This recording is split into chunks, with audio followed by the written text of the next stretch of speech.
San Diego, it's time to fire it up. From the beaches to the ballparks, from the Gaslamp to North County, no one knows America's finest city like he does. You can't just punt on a Manny Machado prime years. He's a fourth-generation San Diegan, born and raised in the heart of this community.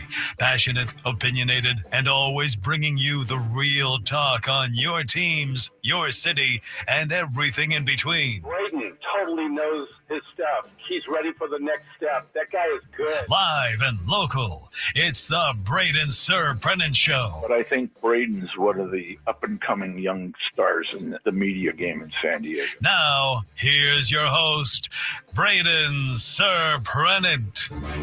What's up, San Diego, and happy Tuesday to everybody out there in America's finest city. I'm Braden Surprenant. He's Frank Marchese. We are the Braden Surprenant Show, live and local each and every day from 10 to 2 on San Diego's number one sports station, 97.3 The Fan. No Padre game yesterday. It's odd on a Tuesday that we're not talking about a Padre game the night before. It's funny, last night, I was hanging out with my parents who just flew back in from Nashville. Was at their house and it had Monday Night Football on. And my mom walks in, she goes like, "Why is this on? I've had enough football for the weekend." She's like, "Where are the Padres?" And I said, "It's an off day." She was like, "Why is it an off day?" I don't know. Maybe to give these guys a day off? Maybe because they had to fly to New York? Off day. We're used to the off days on a Thursday. We're used to the Thursday off days. We're not used to the Monday off days. And so we had a Monday off day yesterday, which gives us the same kind of talking points about the Padres again today as we had yesterday, but a couple other new ones, okay? And I think that stems from the loss last night by the Los Angeles Dodgers, which is great. Are you okay? Uh-oh. Frank has had a rough morning since he entered the studio. I don't need to know what's going on. I'm about to go about, the Dodgers and kind of making fun of them and going to talk about, maybe the division is not out of the realm of things. And then I see Frank and he's hunched over the board and he's got both of his hands in his face. His hat is covering everything. It looks like a bad Tuesday. Are you okay, buddy? So for the noon hour, top of the noon hour. By the way, it's Mets Padres week too, so that's great. That makes everything even better. No Mets jersey today. Thank you for that. Yeah, so at the top of the noon hour, we were going to grace you guys with some comments from Sean Lewis. There was comments from Trey White. There were some comments from Lucky Sutton at San Diego State Media Day yesterday. That's correct. I cut them all last night, as Braden sees on the screen. However, in my infinite wisdom, I did not put them in the drive, the Google Drive, to be able to access them here from my home computer. So I'll be over here redoing work that you did last night. Yep. That's fantastic. Great to realize that right when you're already here. You know what? Go Aztecs. I think he already knows the foul. We don't need to give him a foul for that. Maybe we do. Maybe Frank's off to a foul start. Frank pulled a Scraby. That's a foul on Nate. That's on what? Scraby getting dragged. He draws the foul at 10:03 in the morning is ridiculous. At least I recognized it 2 hours before we needed it, so I have a time to rectify the problem. You do. Scraby most often recognizes it as it's about to happen. It's true. Okay. Unreal shade towards Scraby there for no reason. Foul on Nate. We gave him the foul. Foul on Frank. He hand up accountability. He knows it. All right. That's still better news than what I thought could have been potentially a problem. So you looked very sad. Oh no, it's just me in my own little world. He was problems. Fumbling with the cameras before. Foul on Paul apparently for where he places his camera in the morning. He draws the foul. We got a lot of fouls early today. 2 for frustration. 2 for fighting. 2 minutes for fighting. 2 minutes for frustration. Go to the penalty box. All right. Back to what I was going to say.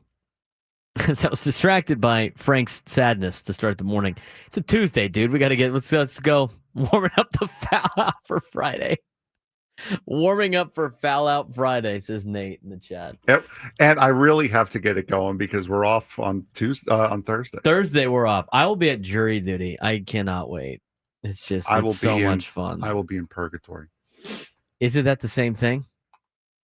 When you die, you know what? And Fair. like you didn't make it Fair. either direction, don't you just go to jury duty? Isn't that kind of it's either that or you go to the stretch of land between Odessa and El Paso, I think. It's usually made up of people from the same age range, so I kind of understand. You know what? Yeah, I think that's your out of body experience is going to jury duty. So, and by the way, Adam, duty. I got yelled at so much for not wearing a Met jersey today. I got yelled at so much for wearing one a couple months ago, and now I'm getting yelled at for not wearing one. Well, he also mentioned Frank better not be wearing a bleeping Mets jersey today. He didn't, but he did bring something else. So. I do what the fans want. Yeah. Beetlejuice waiting room, exactly. It's purgatory. It's like the same thing. Okay, back to reality. Back to reality. All right, back to what I was talking about. I had this conversation with Adam Klug. Again, I'm not totally convinced the Padres can still win the division. Their magic number didn't change last night because the Diamondbacks won, which we knew. Whoever was going to win the Diamondbacks-Giants game was going to prevent the Padres from, trimming a game off of their magic number, because whoever won that game was going to be a game and a half back of the wild card spot and be the top wild card team. It was Arizona.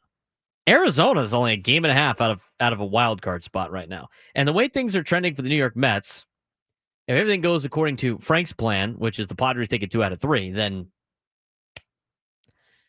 it might be the Diamondbacks in the playoffs. That's even more incentive, though. Again, when you look at who the Dodgers have to play, they're playing a bunch of teams that have something to play for.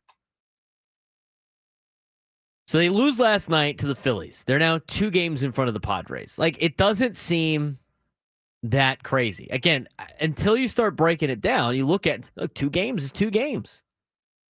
Padres win tonight, the Dodgers lose tonight. You're going to be a game back with 11 to go. That's very obtainable. Padres are 4 back from the Cubs with 12 to go. Cubs won last night over the Pirates. Again, if you want to see the Padres catch the Cubs, they're going to have to lose the next 2 games against Pittsburgh. I laid it out yesterday. Dodgers and Cubs got to lose the 3 series that they have in the 3-game series, and they have to split the 4-game series. Now, if the Cubs win this 3-game series, then all of a sudden they'd have to lose that series against Cincinnati 3 out of 4, which I don't know if they're going to do or not. Same thing would be said about the Dodgers. Now, Dodgers lose last night, make it a 2-game lead over the San Diego Padres. It's not that crazy. I mean, at the same time, I still don't think it's highly likely, but there's still a chance. It's still a chance that the Padres can win the division. At 2 games back, there's still definitely a chance. It'd be better if the Dodgers got swept by the Phillies. I mean, if the Phillies sweep the Dodgers, now all of a sudden things drastically change. But again, you got to be a game in front of LA. You can't just be tied with LA. That's the thing. Same thing with like Chicago. Chicago, you could be tied with Chicago because you have the tiebreaker over Chicago. And even though they won last night, it's like, oh, it's 4. It's still on pace. They just have to lose the next 2 games against Pittsburgh instead. So we'll see what plays out. A more likely situation right now is the Padres get the 5 seed. You look at the overall standings. Again, Padres are 2 games back of LA. They have a 6.5 game lead on Arizona now in the division. Not that the division matters, but you have to deal with them in the wild card. And with that 6.5 game lead, that's a huge lead to have with, 12 games to go. And as we talked about yesterday, a 6-6 record in the next 12 games is good enough for the Padres to make the playoffs. Mets are only a game and a half above Arizona, who is a half game in front of Cincinnati and San Francisco.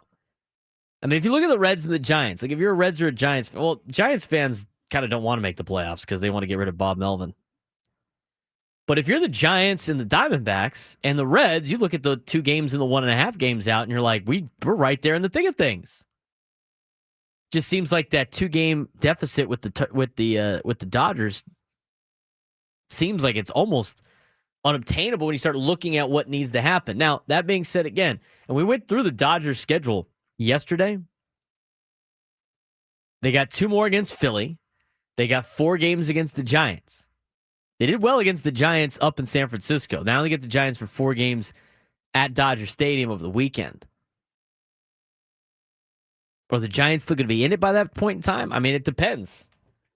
You kind of need Arizona and San Francisco to go back and forth the next 2 days to give both of them a reason to play the next 2 series, which are both against the Dodgers. Arizona being a game and a half back right now is pretty good for the Padres. But you want to know why? Not only, I know you have to play Arizona, but by the time you play Arizona, if you're the Padres, they're probably not going to be playing for anything anymore. The time the Dodgers play Arizona, they probably are still playing for something. The Dodgers have 2 more against Philly. They got 4 against San Francisco. Those are all at home. And then they finish up the season with a road trip to Arizona and Seattle. I mean, Seattle's still playing for something. We don't talk about the American League too much on this show because we don't really care about the American League. It's fun, like every once in a while, to pop your head in and see what's going on in Major League Baseball on the American League side. Right now, the American League West is a dogfight. Seattle has a half-game lead now on Houston because Houston won last night. Half-game lead on Houston and a 3.5-game lead on Texas. That's in the division. You look at the wild card, and Houston is the last team in the wild card with a 3-game lead on Texas and a 3-game lead on Cleveland. And that's the competition. But the Red Sox only have a half-game lead on Houston. And the Yankees only have a 1.5-game lead on Houston, who, like I said, has a 3-game lead on the Guardians. If the Mariners get passed by Houston, then they're like the last team in. So from that standpoint, like, they're going to be playing for something in the last week of the year too. Things are starting to lay out pretty nicely for the Padres as long as they can take care of business. They did that against the Mets here in San Diego, but can they do that against the Mets in New York? You talk to a Mets fan, Frank, it's a guarantee the Padres take 2 out of 3. I don't necessarily know if I believe that yet because there's something about a team with their backs against the wall that's a little scary.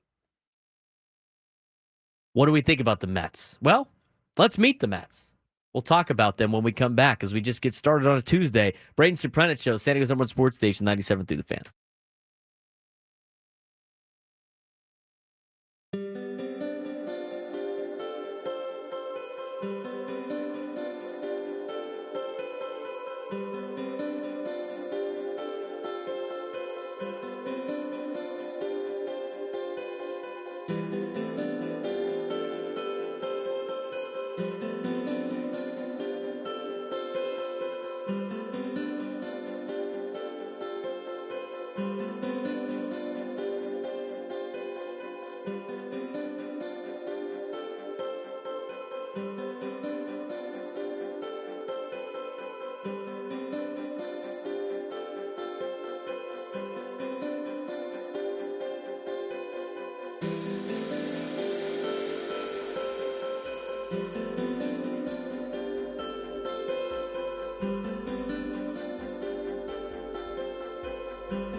10:18 on a Tuesday. No Padres game yesterday. Still talking about Padres baseball, though, today and throughout the rest of the week. We'll mention some NFL talk later on in the show. We had 2 Monday Night Football games last night. You're a Texans fan? God bless you. You're a Texans fan in general? That had to be a gut-wrenching loss last night. Both teams in the Bucs-Texans game looked like they didn't want to win. Just kept giving it to the other team. I was just constantly just handing it off to the other team. Texans scored like a minute to go, and then just the tackling just turned into, look like Pee Wee football out there. Bucs basically walk it off against the Texans last night in game 1. Game 2, we'll talk more about this later, Raiders and Chargers. They brought in Pete Carroll, but they did not take away the Raiders doing Raider bleep. The Raiders do Raider bleep all the time. They can never not do Raider bleep.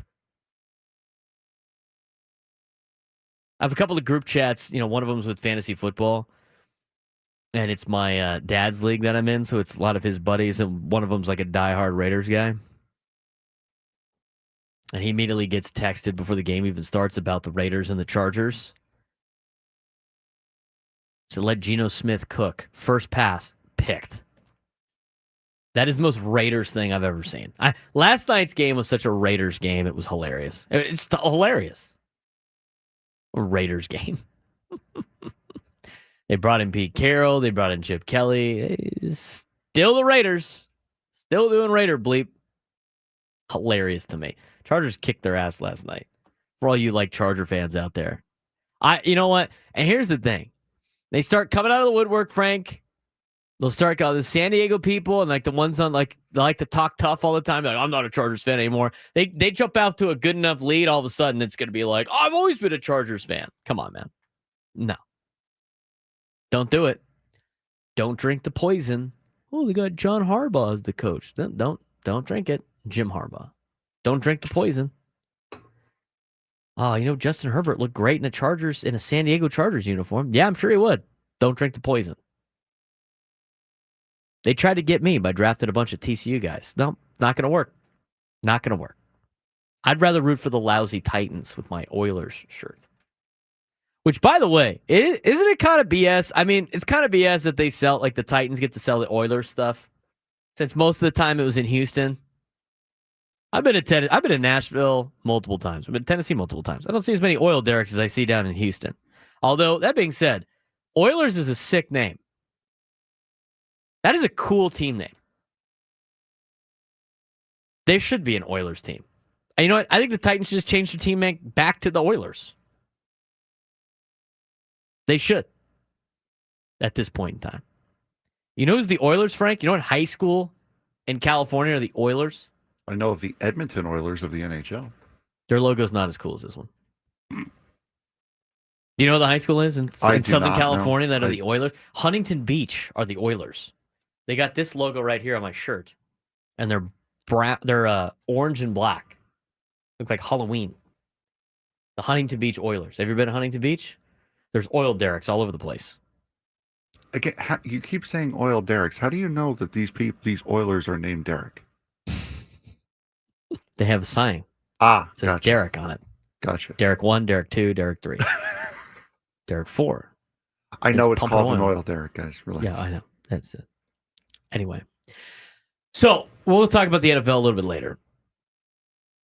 Let's talk about who the Padres are playing. And what better way to do that than, I don't know, talk to Mr. Met himself, Frank Marchese. He's going to take his no, there we go. Let's put the let's talk to a Mets fan. Interview a Mets fan about how bad the New York Mets are and how bad they've been. So, the Mets, Frank, 2-8 in their last 10, including a few bad bullpen losses. Care to tell us about the Mets bullpen?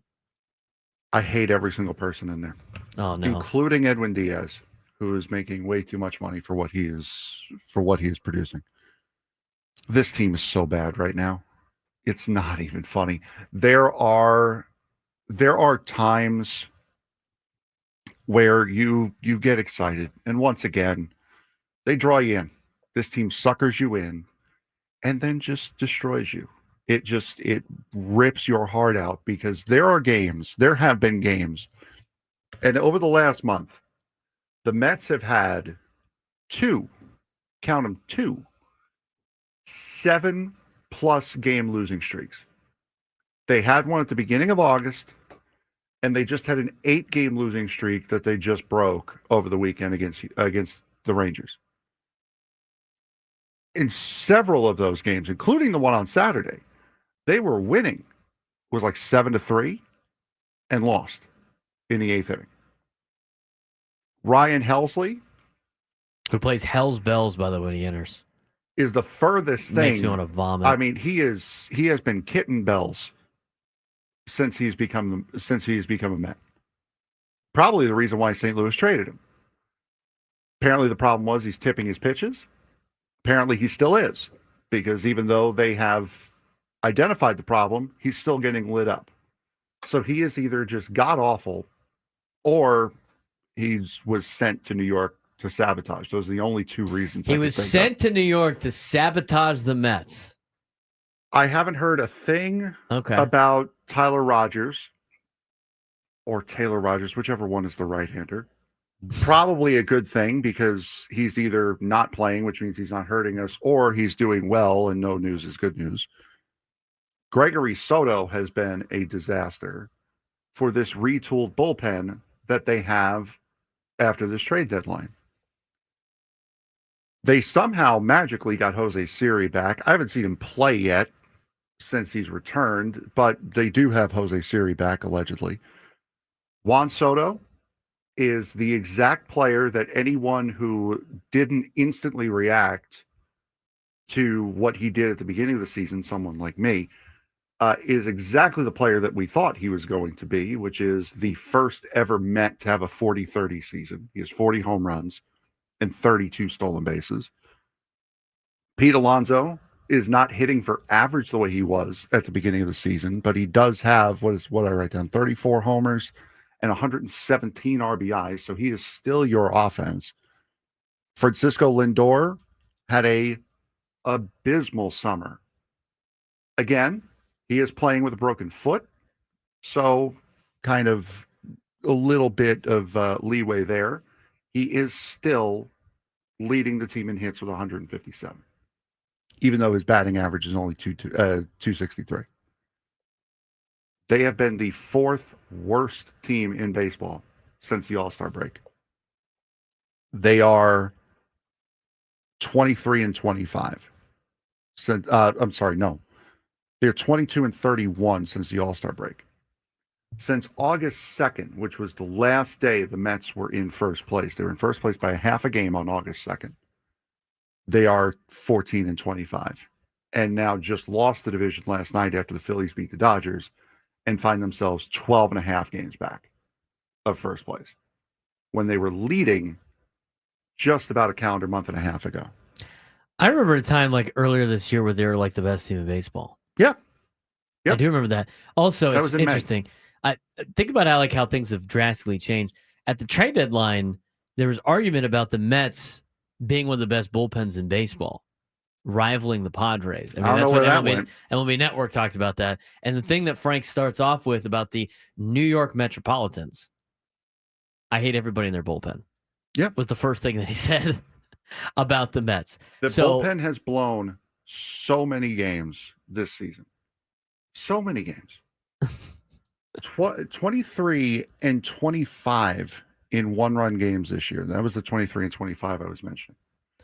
Juan Ruiz is 100% right. I said this off air. Juan goes, my buddy is a Mets fan, and it's like all you Mets fans have a script to describe your misery. That's a fact. Everything that you have told me, Frank, right now, is everything that I used to hear in college from my friend Bradley, who grew up in New York and was a Mets fan.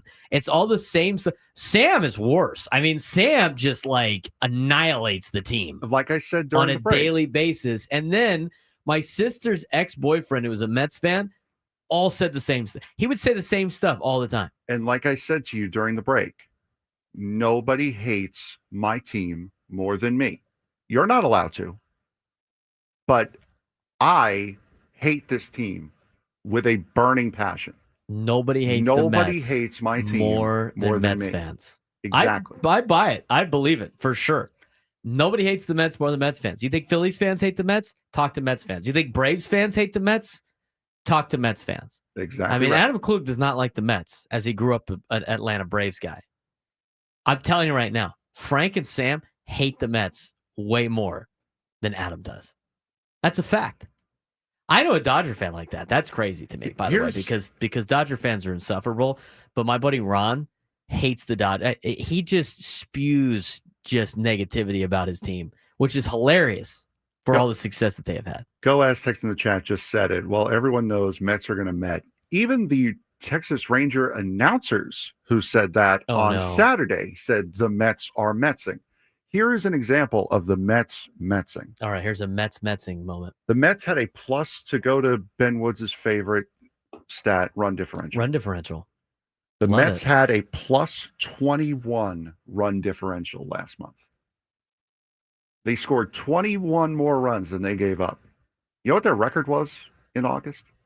Well, knowing that you wore the jersey before then, probably very bad. They were 11-17. Having outscored their opponents by 21 runs in the month of August, they were 6 games under 500 for the month. Well, riddle me that one. That'll happen when you're 23-25 and one-run games. That is the definition of Metsing right there. I don't want to spend too much time on the Mets, but the Padres are playing the Mets, so it's good to get a little scouting report on the New York Mets. And why, honestly, like we were supposed to have a beat writer on, but why have a beat writer on? Why can't I just talk to a passionate fan like Frank? This is even better. Do we think the Mets are going to make the playoffs? At this rate, if they do, they're going to be... That wasn't the question. Do you think they're going to make the playoffs? Yes, okay. I do. Now, let's go to question number 2. How are they going to do against LA in the first round of the playoffs? Pack 2 nights worth of clothes, because that's all you're going to be there for. You're going to be there the night before game 1, the night of game 2, and then you're going home. And then you got to fly cross country back. You know what? Just pack for 2 nights. They should just leave the jet running at LAX. That would be, you know what? It's probably more cost efficient. Exactly right.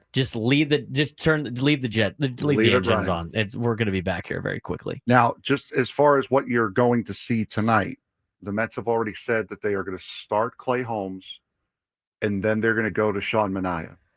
So you're getting kind of like what we were saying with like the Cease and Vasquez. Yeah, like Cease and Vasquez piggybacking off of each other. That the Mets are going to do that with Holmes and Manaea tonight.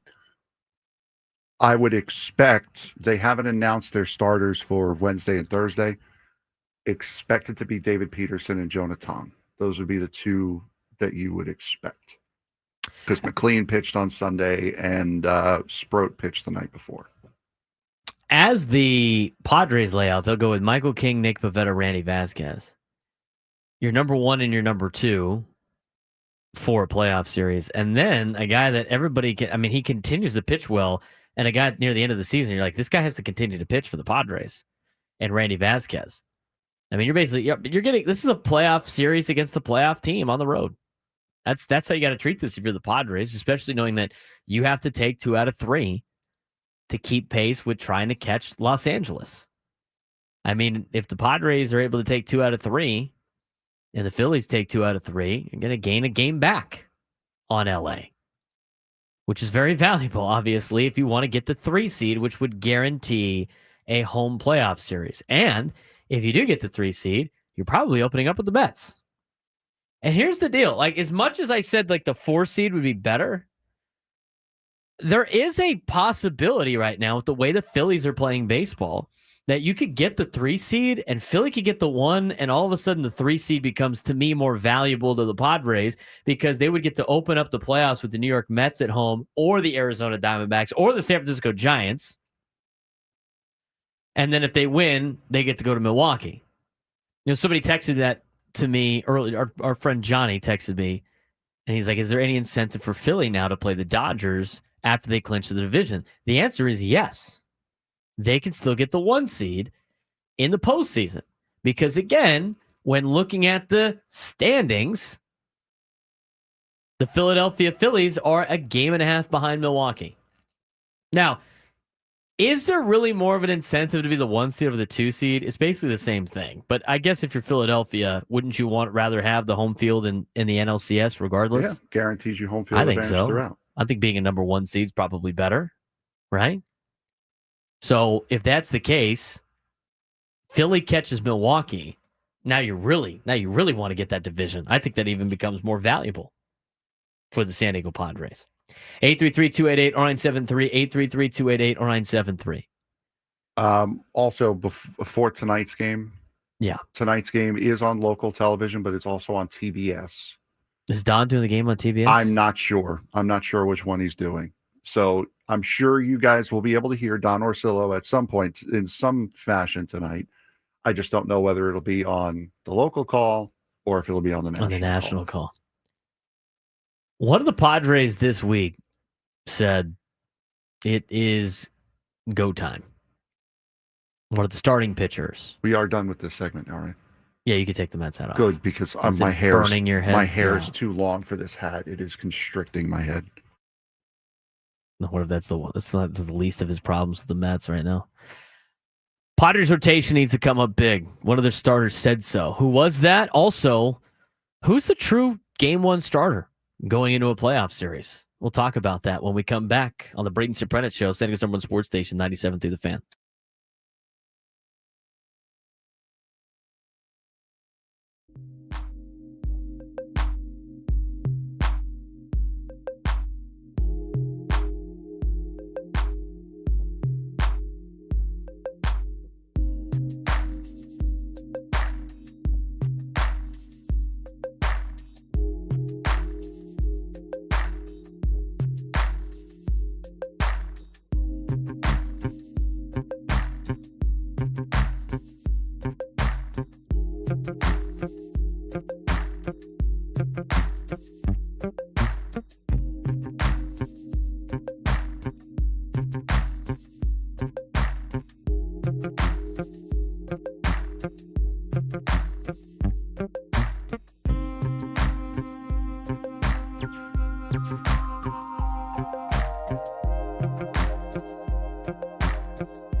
We have discovered something about this Nationals.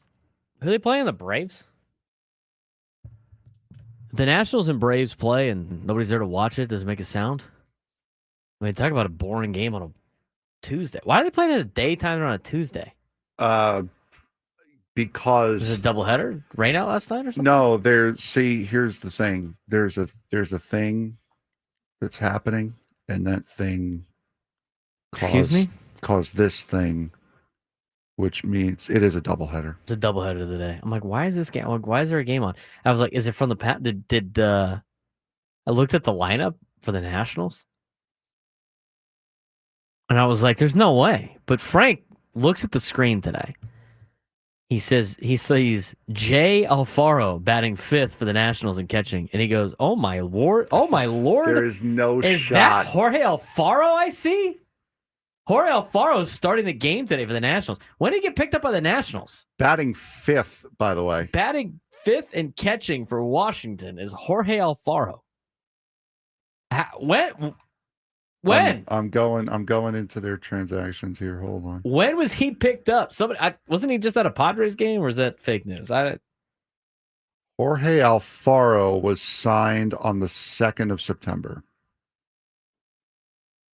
Wow. It's the 16th, so I'm assuming this goes in correlation with the fact that Keibert Ruiz was sent on a rehab assignment on the same day. Probably. Got Jorge Alfaro in the game. And that CJ Stubbs, their other catcher, was optioned to AAA. So there you go. CJ Stubbs, local product. A lot of catcher moves on the 2nd of September for Washington. How many people in Washington, D.C. are tuned into the Nationals game right now? Probably less than the amount of people that are there, which you can probably count on one hand. Rough. Who gets more people at a game? UCLA football on a Friday night, or the Washington Nationals on a Tuesday of a doubleheader in September during school? That's a fun one.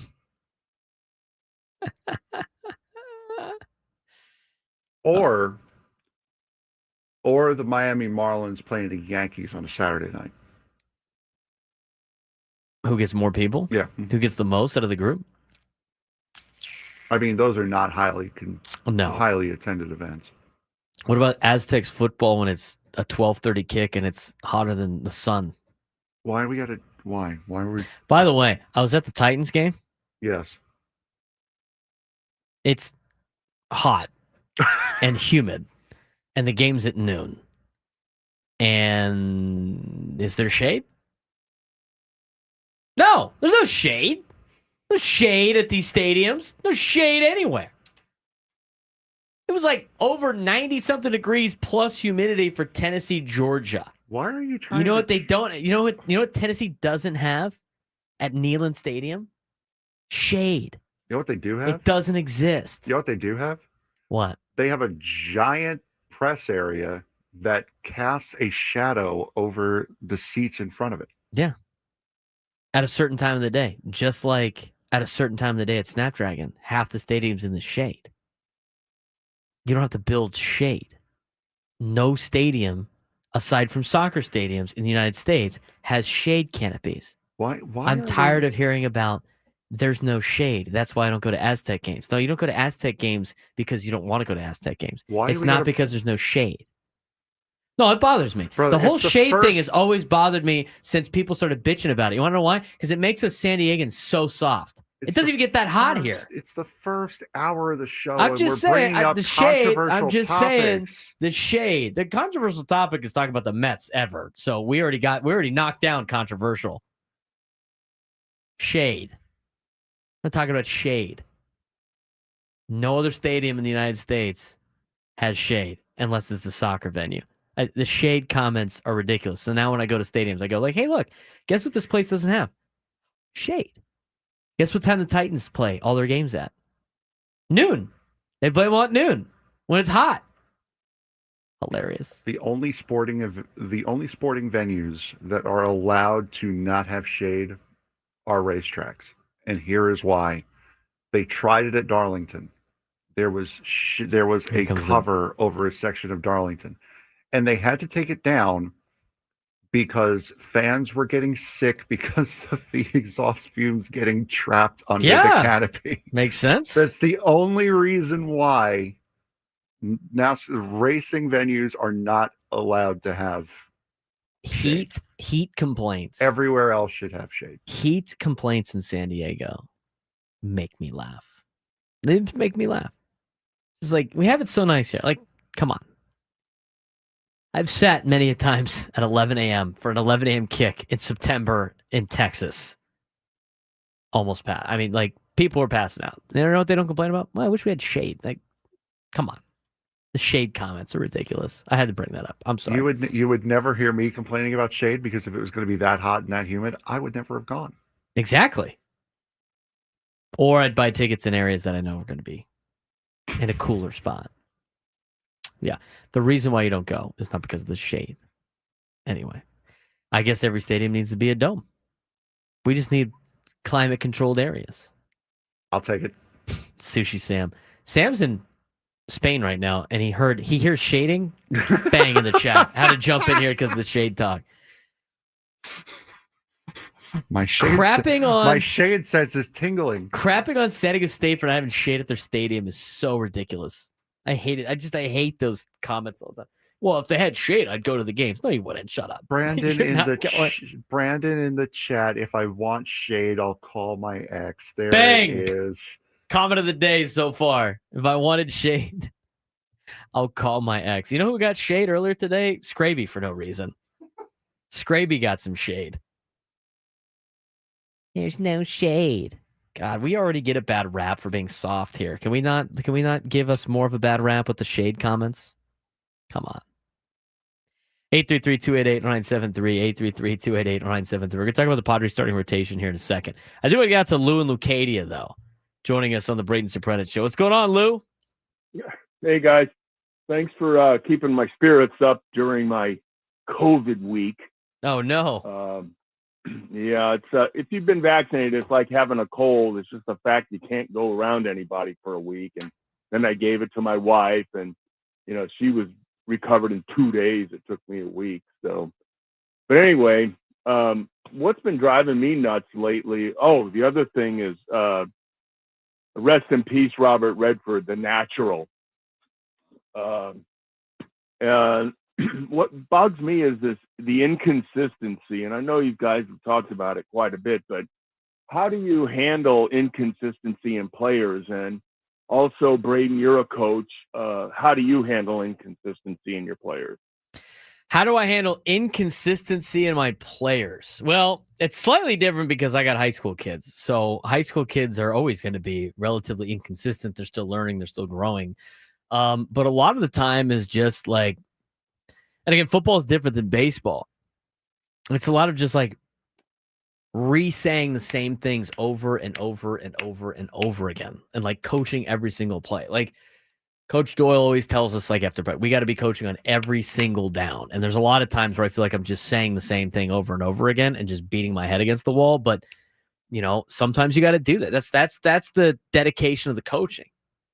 Constantly trying to hammer home the talking points and the techniques that you want done and want run well. And the thing is, eventually they're going to get it. Eventually they're going to get it. So, like the inconsistencies. Baseball is different because baseball is an inconsistent sport. It's a very inconsistent sport in general. I mean, look at baseball. I mean, you could be doing everything the right way and not getting results ever. I mean, it's hard to get consistent results all the time. It's very difficult to deal with. And especially if you're talking about like coaching like younger kids. Like some of them are going to get it immediately because they're very coachable, and some of them are not. You just got to keep saying the same thing over and over again. I do that a lot as a coach. But again, I'm doing high school kids. Slightly better than dealing with like middle school kids and everything else like that. But again, you have to just keep grinding it home. 833-288-0973, 833-288-0973. Lou went from like talking about having COVID to Robert Redford passing away to the consistency thing with coaching, which is interesting path there. Robert Redford passed away today. Robert Redford, the natural. There's also a lot of cowboy movies. Longtime actor. We have to show a picture to Frank for him to remember Robert Redford. I'm not good with celebrity names either, to be honest with you. I can name you a bunch of random players that played in the NFL and in the MLB and everything like that. When it comes to celebrities, I have no idea what any of these guys' names are. I just go, oh, isn't that the guy from this movie? People go like, how do you not know who so-and-so is? How do you not know who Chris Dealman is? I don't know. Gonna play back and forth. 833-288-0973, 833-288-0973. Here we go. Somebody already mad at me about sitting in the sun for a long time. It's like, yeah, but nobody has shading. So if I had things like that, I'd have to go figure out how I was gonna.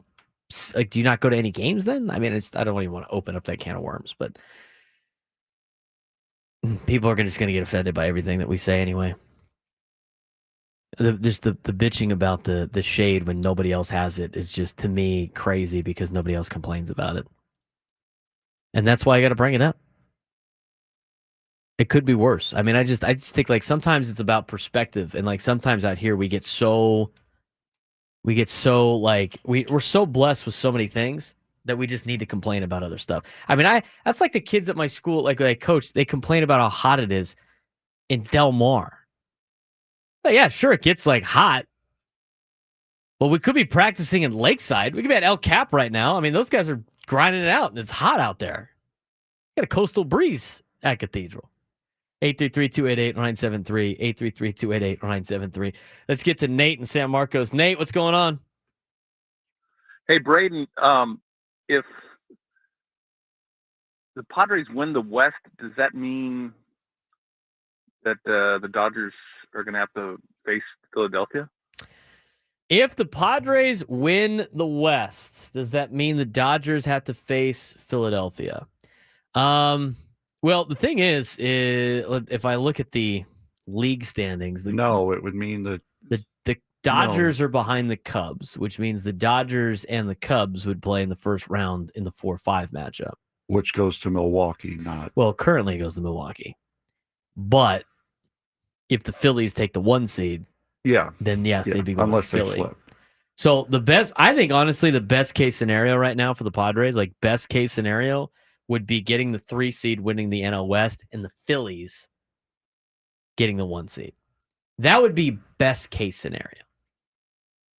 Because then the Dodgers, if they beat the Cubs, which by the way, they would have to go to Chicago.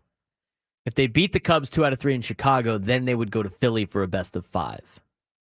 That to me is best case scenario. Phillies get the 1 seed, Brewers get the 2, Padres get the 3, Cubs get the 4, Dodgers the 5, and I don't even care who gets the 6. Let's just, because we like to be nice to Frank, let's just say it's the Mets.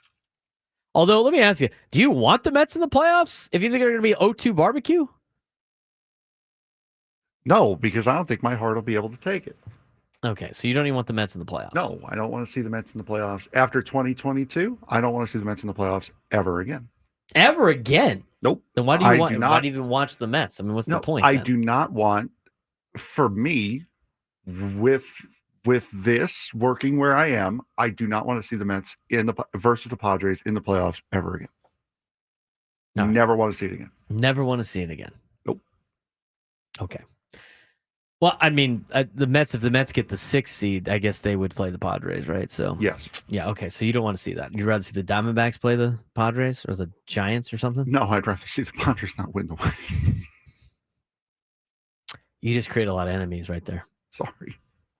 Frank just said he doesn't want to see the Padres win the National League West. I can't believe you just said that on the airwaves. You've been saying it for the last month. No, I said I don't think they're going to be able to do it. I also said it might be better to get the 4 seed. Now, well, there you go. That's what I'm saying. No, you said I don't want to see them win the West. I said it could. Think about how I said that. I said I think it could be. I spun it in a positive way. I said it could be better to get the 4 seed instead of the 3. You said flat out, I don't want to see them win the West. Well, in this particular situation, it actually would be better to get the 3 seed. In the scenario in which the Mets would be the number 6 seed. It's how you deliver it, Frank. It's the delivery. It's also the context in which it is said. The delivery. It is also the context in which it is said. Negative. Stop it. Negative delivery. I don't want to see the Padres in the West. Positive delivery. If it means the Mets are the 6. We'll talk about that when we come back. Crisello here from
I prefer the term pot stir more than rage baiter.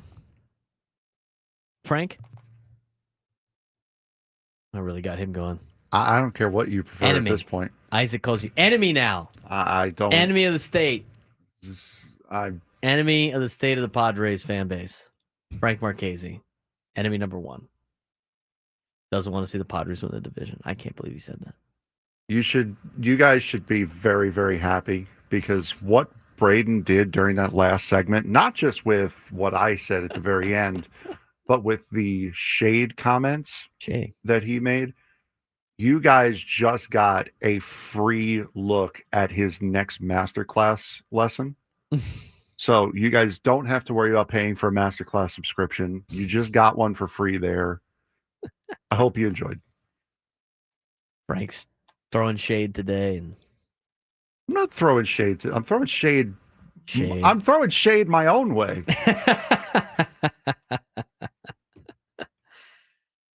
All right, best case scenario for the Padres would be the Phillies winning the number one seed in the National League, the Padres winning the division. And who knows? I'd rather play the Mets in the first round of the playoffs at this point. So I hope the Mets can win some games after they play the Padres and hold off the Diamondbacks. I'm not afraid of the Diamondbacks. It just kind of gives me a little bit of a concern because the Padres haven't really done well against Arizona, it seems like. And the last thing I want to do is have to play the Giants in the first round of the playoffs after you go 10-3 against them in the regular season, and then all of a sudden it's like you lose 2 and it's over. That would not be great.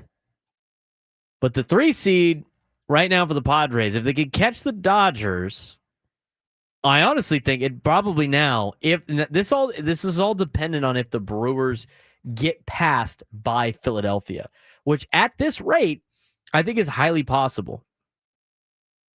I think I'd be diving into Brewers and Phillies like 1 seed race, but I think this drastically impacts the Padres right now. So the Brewers have the Angels for 3 games this year. We'll go through it. Brewers have the Angels for 3 games. Ooh, it's another bobblehead. Whose bobblehead is that? I'm sure we'll be talking about it soon. I have no idea. Okay. Brewers have the Angels for 3 games. They take 2 out of 3. We're assuming no sweeps. Brewers have the Angels for 2 out of... Yeah, Brewers take 2 out of 3. Okay. They got the Cardinals. 2 out of 3. Padres. In order for the Padres to catch the Dodgers, the Padres have to take 2 out of 3. So, yeah, Padres do have to take 2 out of 3, and by then there's a good likelihood the Brewers won't be playing for much of anything. Well, so I mean, who knows what the Phillies are at? No, that's why I said there's a good chance, not the fact that they are going to be playing for anything. There's a good chance that they will not be playing for anything. So I will take Padres 2 out of 3 there. Brewers Reds to finish the year. Brewers take 2 out of 3. Okay, so that's the Brewers. Let's go back to the Phillies now. Phillies have the Dodgers for 2 more games. I think they split these 2 games. Yes. I think that's fair. Which that would be a series win for the Phillies. It would be a series win for the Phillies. Phillies go to Arizona. Phillies take 2 out of 3. I think so too. Phillies host the Marlins. 2 out of 3. Phillies host the Twins. Phillies are taking 2 out of 3 the rest of the way. That puts the Phillies as the number 2 seed, a game behind Milwaukee. Well, there you go. If they do that. That's Milwaukee winning the 3 series, I guess. That's Milwaukee beating the Angels, beating the Cardinals, and beating the Reds. So the Phillies, like they're a game and a half back right now, 2 games back. So that makes sense that the Phillies are going to win 1 more series than the Brewers, which means they're going to gain a game back and they'll finish by 1 game. Now, if that's the case, I'd rather be the 4 seed if I'm the San Diego Padres. If the Phillies stumble somewhere else, then all of a sudden, if the Brewers stumble somewhere else, then all of a sudden with the Phillies being in control, that changes things. Like let's say the Reds get the Brewers 2 out of 3 at the end of the year.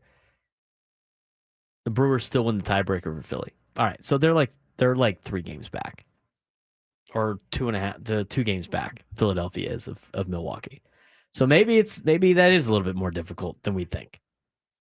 Because how did Philly do against Milwaukee this year? Philly against Milwaukee this year went. They got swept by Milwaukee in Philadelphia.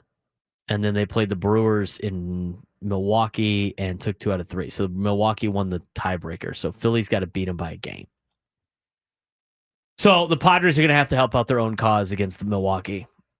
That's actually not bad. I mean, to be honest, like if the Padres treat that series against the Brewers as in if we win, the more games we win here, the better it's us for us to win the division and to put Philly as the 1 seed, that's kind of good. I kind of like that. This isn't helping my dislike of math going through these scenarios. There's 12 games left, dude. This is like the easiest time to do this. Makes it simpler. So the Brewers have the tiebreaker over Philadelphia. Again, looking back at the standings, Philly's a game and a half back. They need to be playing for something here. Hopefully the Angels can beat the Brewers now. Now all of a sudden you can scoreboard watch the Brewers a little bit because you're trying to get to a spot where you make the 3 seed the most inviting. In terms of advancing in the postseason, to me, the best case scenario for the postseason would be Phillies get the 1, Brewers get the 2, Padres get the 3.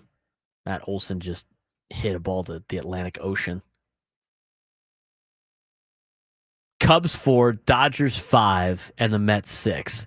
Padres would get the Mets in the first round of the playoffs. If they win, they would then move on to play Milwaukee as the 2 seed. Dodgers would have to go to Chicago and play. If they made it through that, then they would have to go to Philadelphia and play. And if they made it through that, then it would be, Padres, Dodgers, NLCS.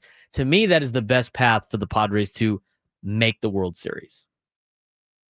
Can you find a different path for me that makes it easier for the Padres? Frank, I don't think so. I think it's the best path. Like you want to take on the worst team making the playoffs as the 6th seed. You get to host them for 3. And then you have to pick between who would you rather play, the Brewers or the Phillies. I would much rather play the Brewers and the Phillies in a best of 5. And then after that, it doesn't really matter. I mean, somebody on the other side has to make it through. That's either going to be the Dodgers, the Phillies, or the Cubs. Those are the 3 teams I would like to play the least. Yeah, I mean, it's the 2 teams I like to play the most in the postseason: Mets and Brewers. The 3 teams I would play I want to play the least: Cubs, especially if it's in Chicago, LA, and Philadelphia. That's your path that you want now, Padres fans.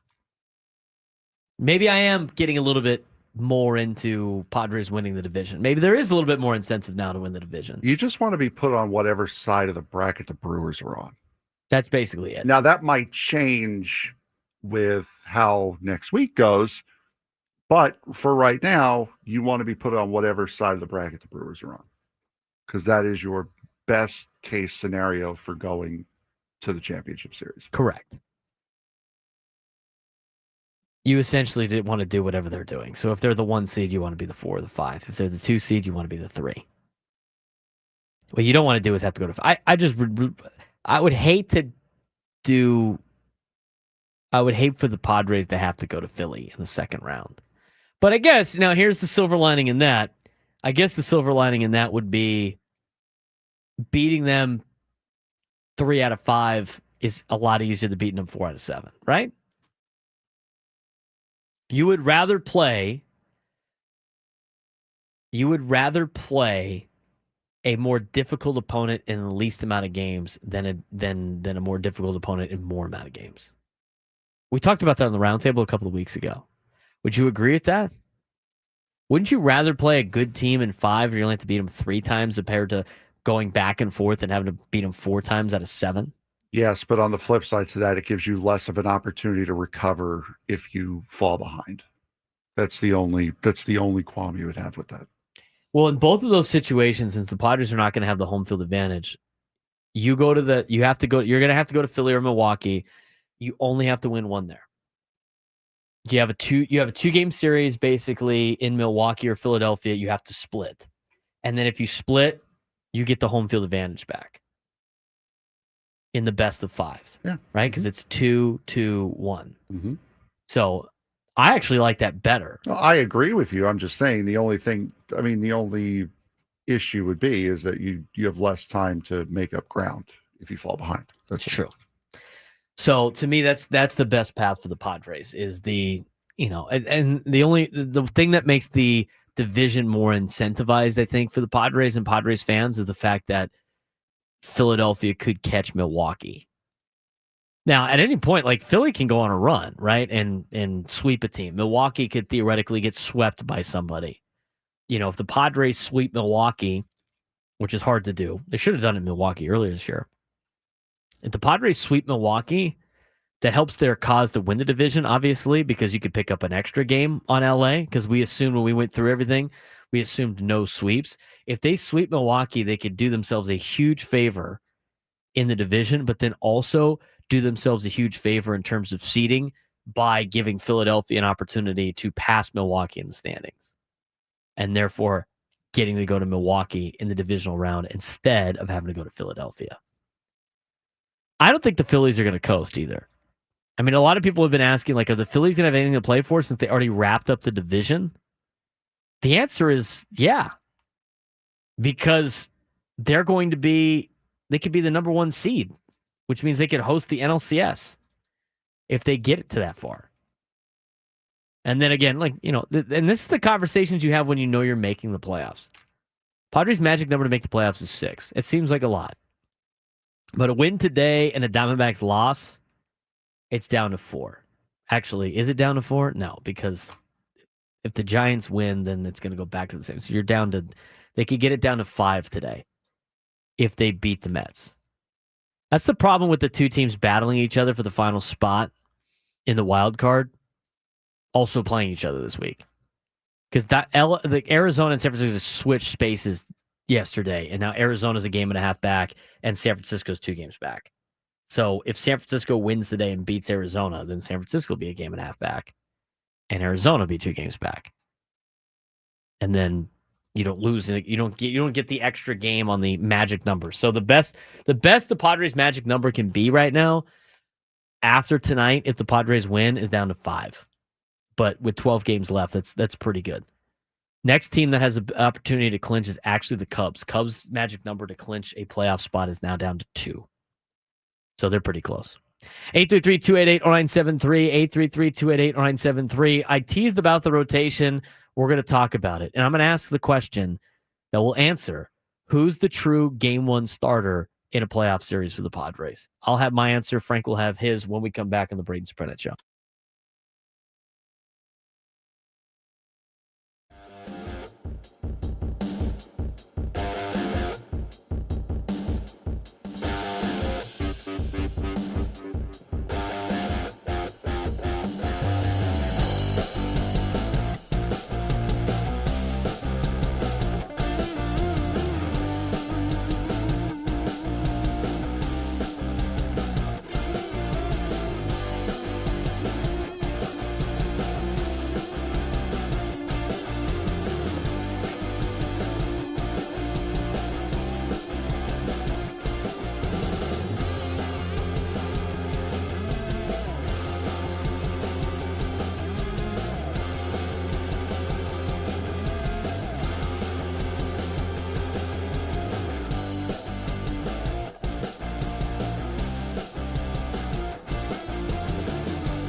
Can't count on much, but you can always count on Sundays with the NFL on CBS and Paramount Plus. Stream your local NFL game live every Sunday, all season long, starting at just $30 for the first year.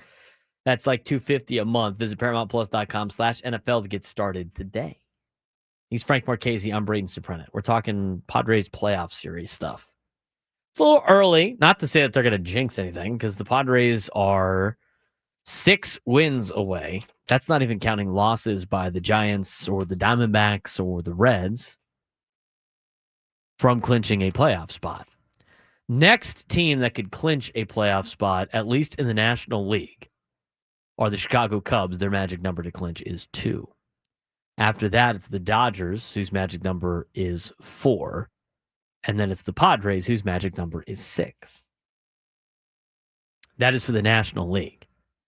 Haven't spent too much time on the American League with the winning numbers,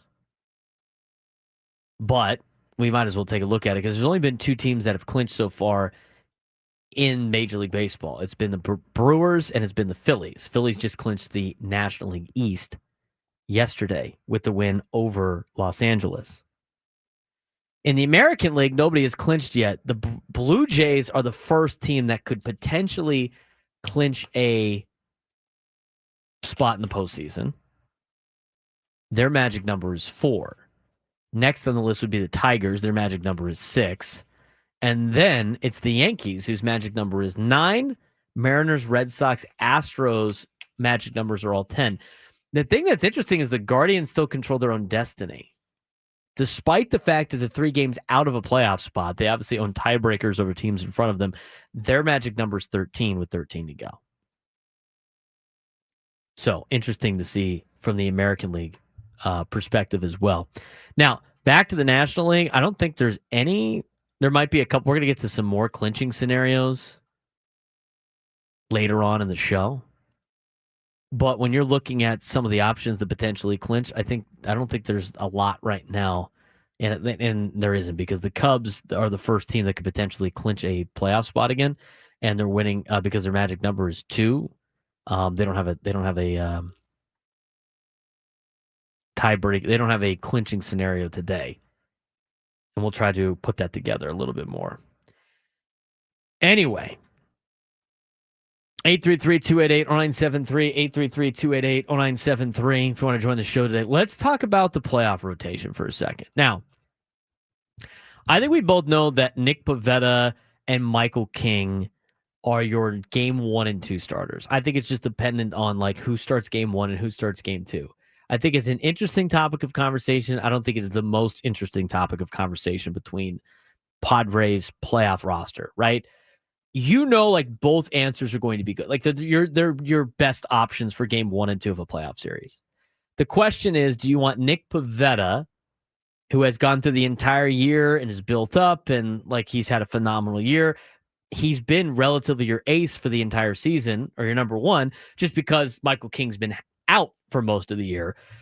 Do you want Nick Pivetta and his experience this year starting game 1?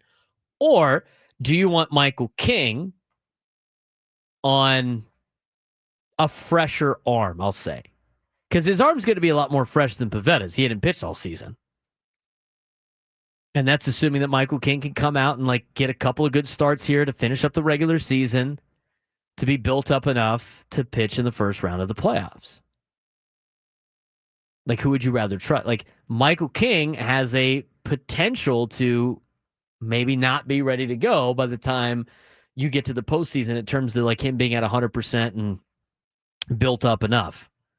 Do you want that in game 2 if you lose game 1, or do you want that in game 1 where you have an answer potentially in game 2? I think Pivetta should probably go game 2. I think Michael King should go game 1.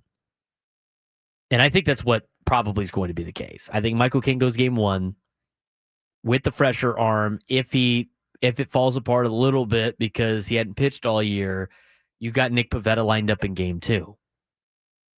That's how I see it for the game 1, game 2 starter. Now, here's the question. If you have to get to a game 3, because again, the Padres are going to be playing in a wild card series. That's a guarantee. If you have to get to game 3, this is where the topic of conversation changes on what you do strategy-wise. Who starts game 3? Is it Dylan Cease or is it Yu Darvish? I think that needs to be the determining factor from the get-go. I don't think you could start Randy Vasquez in a winner-take-all game. I don't. As great as he has been, I don't think that's a good role for him. I think you're setting him up for failure. But here's the question about Dylan Cease and Yu Darvish. Because if you make it to game 3, you're going to need a fourth starter because he's going to have to go game 1 of the divisional series. So whoever you don't pitch in the winner-take-all game, you're going to have to pitch in game 1 of the divisional series. And as I mentioned before, and Adam puts in the chat, I think it's better for King to go game 1 because if he can't go deep into the game, you could go full bullpen, and then you got Pivetta waiting for game 2, and he's just going to have to go pitch his ass off. So, what do you do for game 3? Now, here's the other thing. Remember last year's wild card? Does everybody remember last year's wild card playoff roster? Last year's wild card playoff roster. They had 8 right-handed pitchers: Jason Adam, Dylan Cease, Yu Darvish, Jeremiah Estrada, Brian Hoeing, Michael King, Joe Musgrove, Robert Suarez. I like the Padres pitchers they have right now. They had 4 lefties: Tanner Scott, Wandy Peralta, Adrian Morejon, and Yuki Matsui. Those are the pitchers they kept. They didn't use Yu Darvish as a starting pitcher. They had him in the bullpen.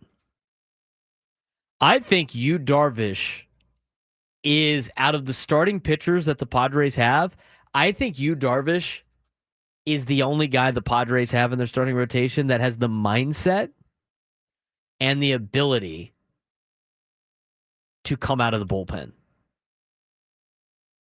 I'm not really including Randy Vasquez because I think this conversation is between Yu Darvish and Dylan Cease, who starts game 3. I think a lot of people are afraid of Dylan Cease starting game 3, but that could be a piggyback situation. What you probably can't do is have Dylan Cease and Yu Darvish both go on game 3. You probably can't do that because then what are you going to go? Randy Vasquez to start game 1? You can, I guess. I'd probably rather not see Randy Vasquez start against the Brewers on the road or start against the Phillies on the road in game 1 of the NLDS. And I trust Yu Darvish more than I trust Dylan Cease. But I think there's something to be said about Yu Darvish coming out of the bullpen that might play better than Dylan Cease coming out of the bullpen. Do you keep both of them on the roster for the wild card? That's another question. What do you need both of them for? Wouldn't you want to rather have an extra bullpen arm in the bullpen, especially with not having Jason Adam now? I mean, I think that raises a couple of strategy plays too. So you look at who potentially would start game 3. I would much rather trust Yu Darvish in a winner-take-all game than Dylan Cease at the beginning of the game. I would. So by that means, if you decide to go with Yu Darvish,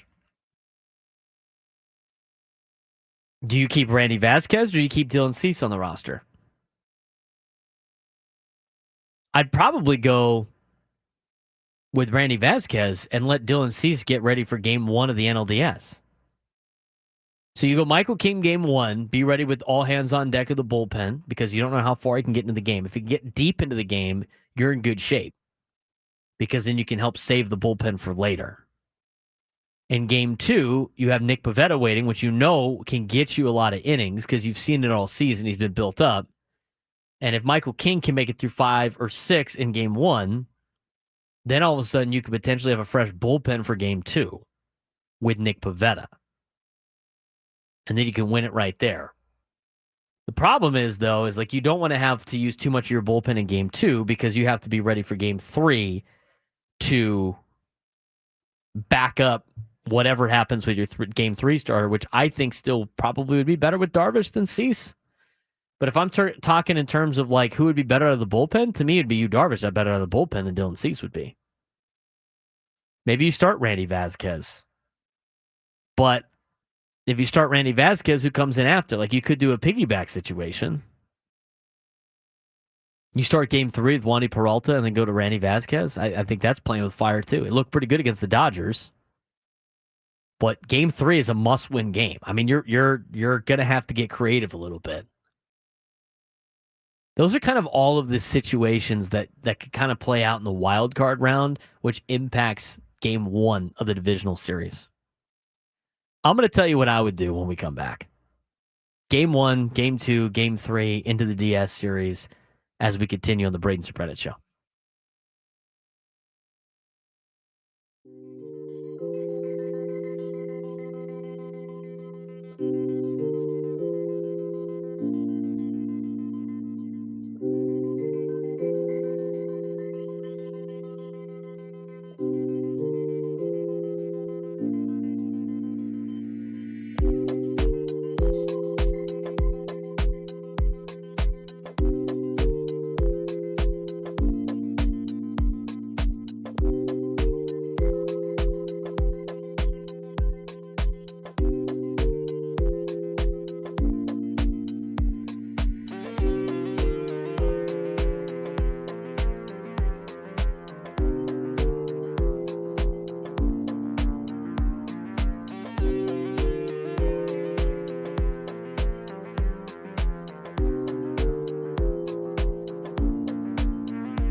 11:34 on a Tuesday here in America's finest city, talking some Padres playoff baseball scenarios and situations. Padres' magic number to clinch is 6.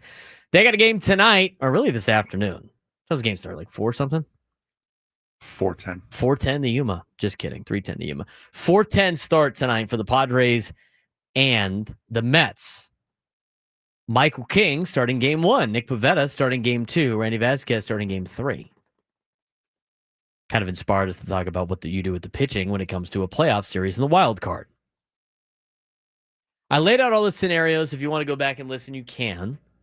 About what you do if you start King game 1, what you do if you start Pivetta game 2, what do you do with the game 3? There's like multiple options, and whatever you do, if you have to play a game 3, what you would then do in game 4. Or should I say, game 1 of the NLDS. Did the Padres sweep the Braves in 2? Last year? I can't remember off the top of my head. Yes. Yeah, they took both. They took both of them. The prior, they had to go to game 3 with the Mets. They got like Joe Musgrove that could do it, which was great. We haven't really heard too many updates on Joe. Aside from the fact that he is nominated for the Roberto Clemente Award, being the Padres representative, which is great. Congratulations to Joe. Not a surprise, by the way. Not a surprise at all. So, those have been the 2 wild card situations for the Padres. Don't start the Joe, make a start in the playoff talk. No, we're not going to do that. We are the show that doesn't think that's going to be the case. Yeah, exactly. We're the show that says he better not make a start in the playoffs. I'd rather have him for 2026. My own personal thoughts. Okay. So I would go, honestly, and some people are just like, don't, try not to get so tricky about it. Like, just have Nick Pivetta start game 1. I don't think starting Michael King game 1 of a playoff series is getting tricky. Is it really that tricky? I mean, he's the guy that's supposed to be your ace. I mean, I'd rather have him start game 1 because I think you have a built-in safety net with your bullpen, which is lights out, to take over if he can only go like 4 innings. Which sets you up to win game 1. Winning game 1 is very important. But I also think you need to have somebody ready in a game 2 situation too. And if you go with Pivetta in game 1 and things don't work out, you're not going to have a bullpen for game 2 behind Michael King. I like the idea of going after it in game 1 with King in the bullpen and then going with Pivetta in game 2, who to me has the better chance of going deeper into a ball game. And that's either to win the series or keep the series alive. I like Pivetta in that situation. And then if you have to get to a game 3, I'd probably go with Yu Darvish to start the game. And then hopefully if Pivetta saved it enough on game 2, you should have a fresh bullpen ready to go. But at that point in winner-take-all games, it's all hands on deck. I'd go with Darvish to start that off. And then I would go, if you had to go to 3, you have to use a 4th starter in the divisional series. And to me, you start Dylan Cease game 1 of the NLDS. On the road in Philly or on the road in Milwaukee. I think that's a better scenario because, again, you can't save guys for the next round if you don't know what's going to happen. So here's the question then. Based on what I just laid out of what I would like to see, King, Pivetta, Darvish, with Dylan Cease starting game 1 of the divisional series, do you even keep Dylan Cease on the playoff roster? Is there a reason to? To me, there's no reason to, because the only way that you would use him is if you would use him off the bench, or out of the bullpen, which would defeat the purpose of him starting game 1 anyway. I mean, you look at the players that you currently have on your pitching staff. It's Cease, Darvish, Estrada, Kyle Hart, Michael King, Marinaccio, Yuki Matsui, Mason Miller, Adrian Morejon, Wandy Peralta, Pivetta, Rodriguez, Suarez, and Vasquez. 1, 2, 3, 4, 5, 6, 7, 8, 9, 10, 11, 12, 13. They got 14 pitchers right now. Which I think they have to keep 13, if I'm not mistaken. I mean, last year they kept 12 on their 26-man roster. So maybe they can go with 14. So you look at who's on the roster. I just don't know. I mean, how many guys that are not up with the big league club right now? Like Nestor Cortez to me he's not pitching anymore, right? He's out for the year. Yeah, I believe so. Officially out for the year. I mean, with the injury that he has, there's no way he's coming back. We already know Jason Adams out for the year. So now you're looking at other players on the 40-man roster. Like, is Brian Hoeing going to be on the playoff roster? Sean Reynolds going to be on the playoff roster? What do you do with J.P. Sears? Frank doesn't want to see J.P. Sears until Peoria of next year. So with these and the injury to Jason Adam, I mean, it really opens the door for what I thought would be maybe a question mark on whether or not Yuki Matsui's on the roster. I think he is on the roster now. So now the question becomes, do you want an extra bullpen piece? Like, would you rather have Brian Hoeing up with the big league club and Dylan Cease waiting in the divisional series? If you're not going to use Dylan Cease as a starter, wouldn't you rather have another bullpen piece? This guy didn't understand what I was saying. I was reading what the current active roster was, which currently has Kyle Hart. Not saying I'd have Kyle Hart on the roster over Cease, but my question is, if you're going to try to have Dylan Cease, if you're trying to have Dylan Cease pitch in the divisional round, right? To start game 1 of a divisional series, Frank, that means you can't really use him out of the bullpen. Correct. In the wild card series. Yeah, he would be a wasted roster spot. He's a wasted roster spot. So do you just put him on the roster just to say you have him? Or like, we got to get to this guy just to keep the series alive? And then who starts game 1 of the divisional series? Those are the questions that you have to come up with. And I don't want to start Randy Vasquez in game 1 of a divisional series on the road. No. I think that's setting the young guy up for failure. I mean, you can make the argument of, well, if he's coming in early, like say King blows up game 1. Let's just use that for an argument. King blows up game 1. You have Cease there.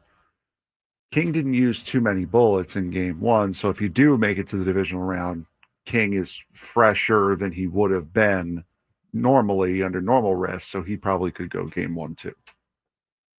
I think you're playing fire with Randy Vasquez starting game 1 of the divisional series. I agree. The guy's been outstanding the whole time, but you're going to start him game 1 in Philadelphia in a playoff game, or game 1 in Milwaukee of a playoff game. Remember that's going to be the first game of the playoffs for both the Brewers and the Phillies. I mean, their fans are going to be just rabid, and we're going to have the guy that's never done it before do it. I think there's something to be said about that, regards to the numbers. I mean, Randy Vasquez has been great all year. Randy Vasquez ain't pitching and has never pitched in a game 1 of a divisional series. Dylan Cease has. And I know his numbers haven't been great. I'd still rather go one time through with Dylan Cease than throw Randy Vasquez to the Wolves. And I'm not saying Randy Vasquez had a bad year. It's great. But sometimes, like, here's the conversation that some people don't understand, Frank, is sometimes a lot of these players in baseball are set up for success in the role that they are. And that does not mean that increasing their role, the success is going to follow. I think you could say the same thing about guys like Jake Cronenworth batting lower in the order and having a higher OPS. When you move him up in the order, he hasn't done well because he's not one of those type of players. He is set up for success in the spot and the role that he is. Randy Vasquez has been successful in the role that he is. Not a lot of expectations. He's a number 5 starter. He's supposed to eat some innings, get it to the bullpen. He's done a fantastic job. That doesn't mean he can start game 1 of a divisional series. Exactly. House money on the road. You're not playing house money on the road. No, you're in the playoffs. There's no such thing as playing with house money when you're in the playoffs. Once you get to the dance, you're trying to win it.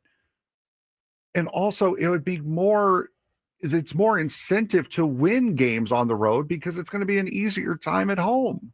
Correct. You got to win one of the two. You can't punt on game 1. Especially game 1. Right. That'd be like the one that you would have to win. So to me, I'd rather have Cease go game 1. I trust him a little bit more than Vasquez in a playoff game because we haven't seen it. I mean, the worst thing you can have is Vasquez just get shelled in the first inning. And it's honestly, and here's the thing, it's can you justify the blow up? Right? Can you justify the decision? We talk about that a lot. I can justify Dylan Cease getting blown up in game 1 because you're like, this is the guy we paid for. This is the guy we traded for. He's the veteran. He's been here before, regardless of the success that he has had potentially, I can justify it. You know what I can't justify, Frank? I can't justify throwing basically a rookie in game 1 of a divisional series and having him get it shelled as we all watched the entire year, him survive a lot of metrics. Yeah. And that's not me saying he's bad. No. I think Randy Vasquez is a unsung hero of this team. That does not mean I want to see him start game 1 of a divisional series. So you go, I honestly, I wouldn't mind Dylan. I mean, I wouldn't mind Randy Vasquez being like a middle guy. He could be a long relief guy in the playoffs. Yeah, absolutely. Yeah, I don't really care if he's coming back and Cease isn't. I'm going to try to use up as much of these guys that aren't coming back as possible. And what do you say in game 1 when Vasquez does what he does and walks 5 guys? Right. Like, what do you say then? Prolific in the chat mentioned it before, and he's spot on. They need to stop walking people. That's a massive problem. And you know what you can't do in the postseason? Walk people. What does Randy Vasquez do a lot? Walk people. Again, you're not playing with house money in the playoffs. There's no such thing as house money in the playoffs. Based on that logic, if I started Ron Marinaccio and we won, yeah, there you would go. be playing with house money. I mean, just throw anybody then. It doesn't really matter. Just, let's have Yuki Matsui start the game. Throw Bradley Rodriguez. He was on the 40-man roster. Yeah, he's on the active roster. Guy throws gas. I would rather have one of those guys on the roster for the playoff series than Dylan Cease in the wild card, and then save Cease for the divisional series. Have him get locked in for the divisional series for game 1. You go Dylan Cease game 1, and then in game 2, you got Michael King, and then in game 3, it's Nick Pivetta, and then in game 4, it's back to Dylan Cease, and then in game 5, it's Michael King. There's your divisional series. I'd rather see Pivetta pitch twice in the divisional series. Maybe on that sense, you save Pivetta, I guess. I'd rather not, though. I want to see him pitch as many times as possible. King and Pivetta need to pitch as many times as possible. But with that extra day in the divisional series, it kind of changes a lot of things. That's a lot of interesting strategy that the Padres can roll out in the first round of the playoffs.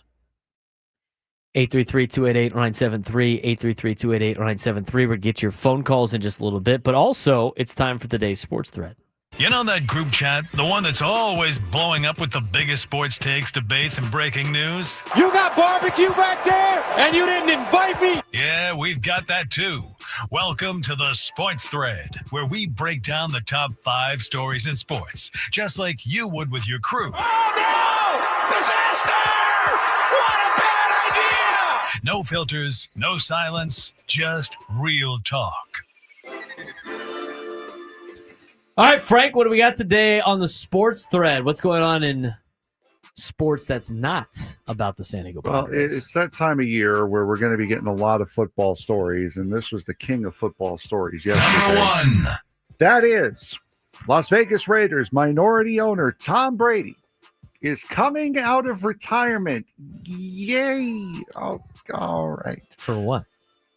Brady will play a first-of-its-kind round-robin tournament featuring 3 teams of current and former NFL players to play in Saudi Arabia in something called the Fanatics Flag Football Classic. Why? Brady said ahead of Monday night's matchup between the Raiders and the Chargers, quote, "It felt like the perfect time for me to hit the field again and get my competitive juices flowing." And no, it has nothing to do with the ridiculous amount of money the Crown Prince of Saudi Arabia is paying me. What's he getting? I don't know. It doesn't disclose the amount? Exactly. Disclose the amount, please. Oh, God. Among the participants are Saquon Barkley, CeeDee Lamb, Christian McCaffrey. When is this? Christian McCaffrey, Sauce Gardner, Myles Garrett, Brock Bowers, Max Crosby, Tyreek Hill, Odell Beckham Jr., and Rob Gronkowski.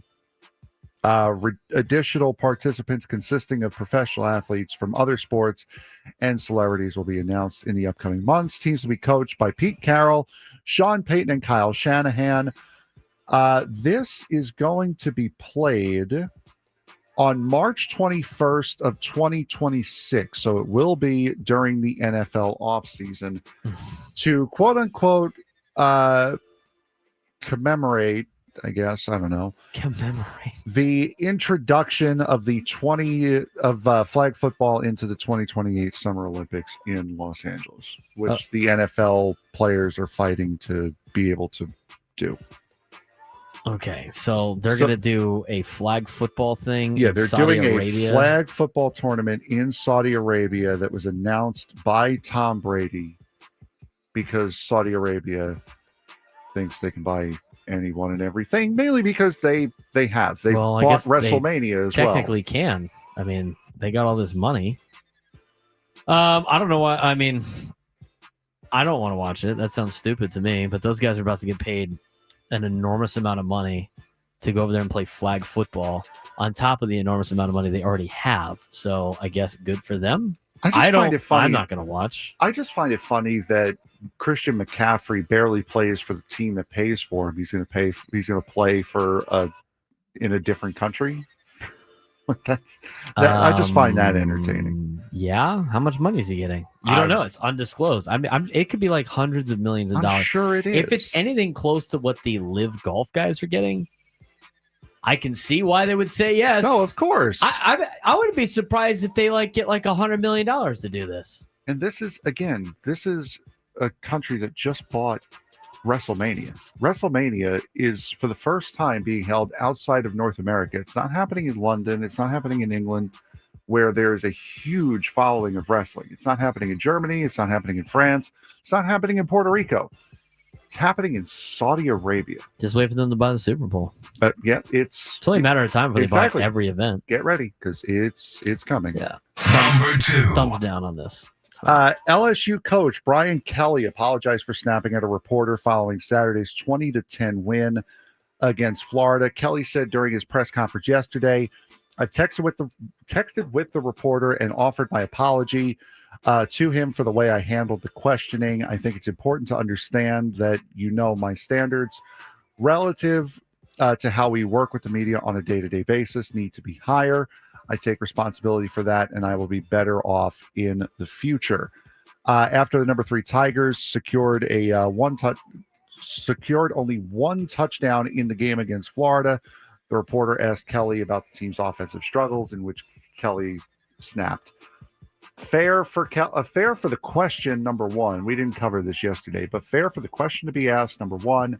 Number 2, good on Kelly for owning up to the way he acted. All right, so they won the game in a close game against Florida, but the offense wasn't very good. And so the question was about the offense, right? Like, what's the problem? Yeah, like why are the offensive struggles about? Right. Effectively. And Kelly flipped, which was the viral video that went out on Saturday. Oh, I hadn't seen that yet. I'm gonna have to go watch that. Oh, he went off yelling. I just closed the article. You know what? I mean, coaches at this point, here's the problem. They all want to be praised for how great they are all the time, and they won. And so, he wants to get praised for how great he is. He said, "Stop! Really? Is that the final question? We won the game 20-10. Try another question. What do you want me to tell you? I just laid it out for you. We play the game to win the game."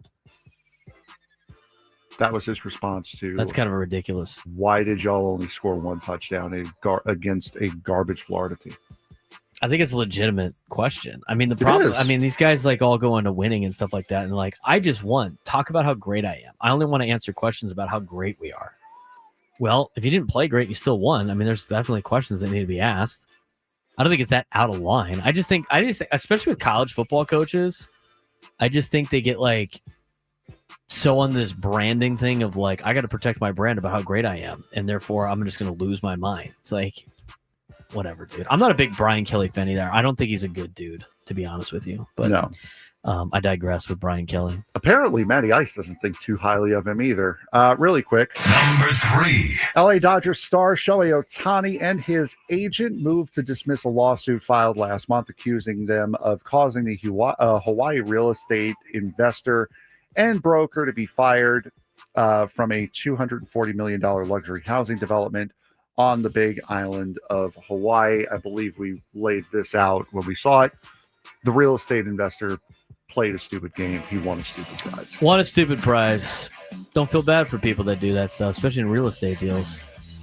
There's something else about Tom Brady I want to talk about that we didn't get to. It was after last night. I was asking this question in my head, and I don't understand why this is allowed. We'll discuss it when we come back on the Braden Surprenant Show. San Diego's #1 sports station, 97.3 The Fan.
the beaches to the ballparks, from the gas lamp to North County, no one knows America's finest city like he does. You can't just punt on a Manny Machado prime use. He's a fourth-generation San Diegan, born and raised in the heart of this community.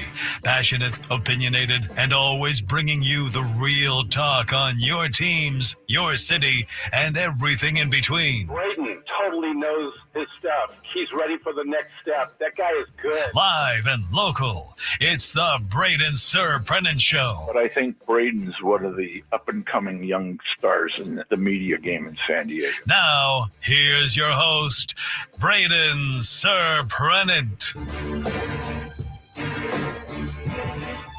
I got a text from my friends. He said,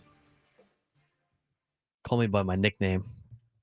And he goes, what in the bleep are you wearing right now?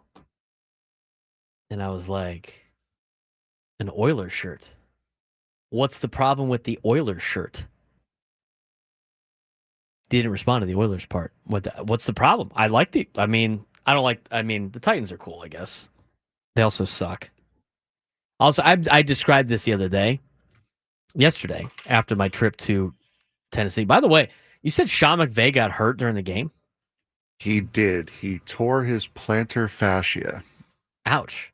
Because at one point, I remember him running down to call a timeout towards the end zone that I was kind of sitting in. And I remember after the timeout, he was limping back.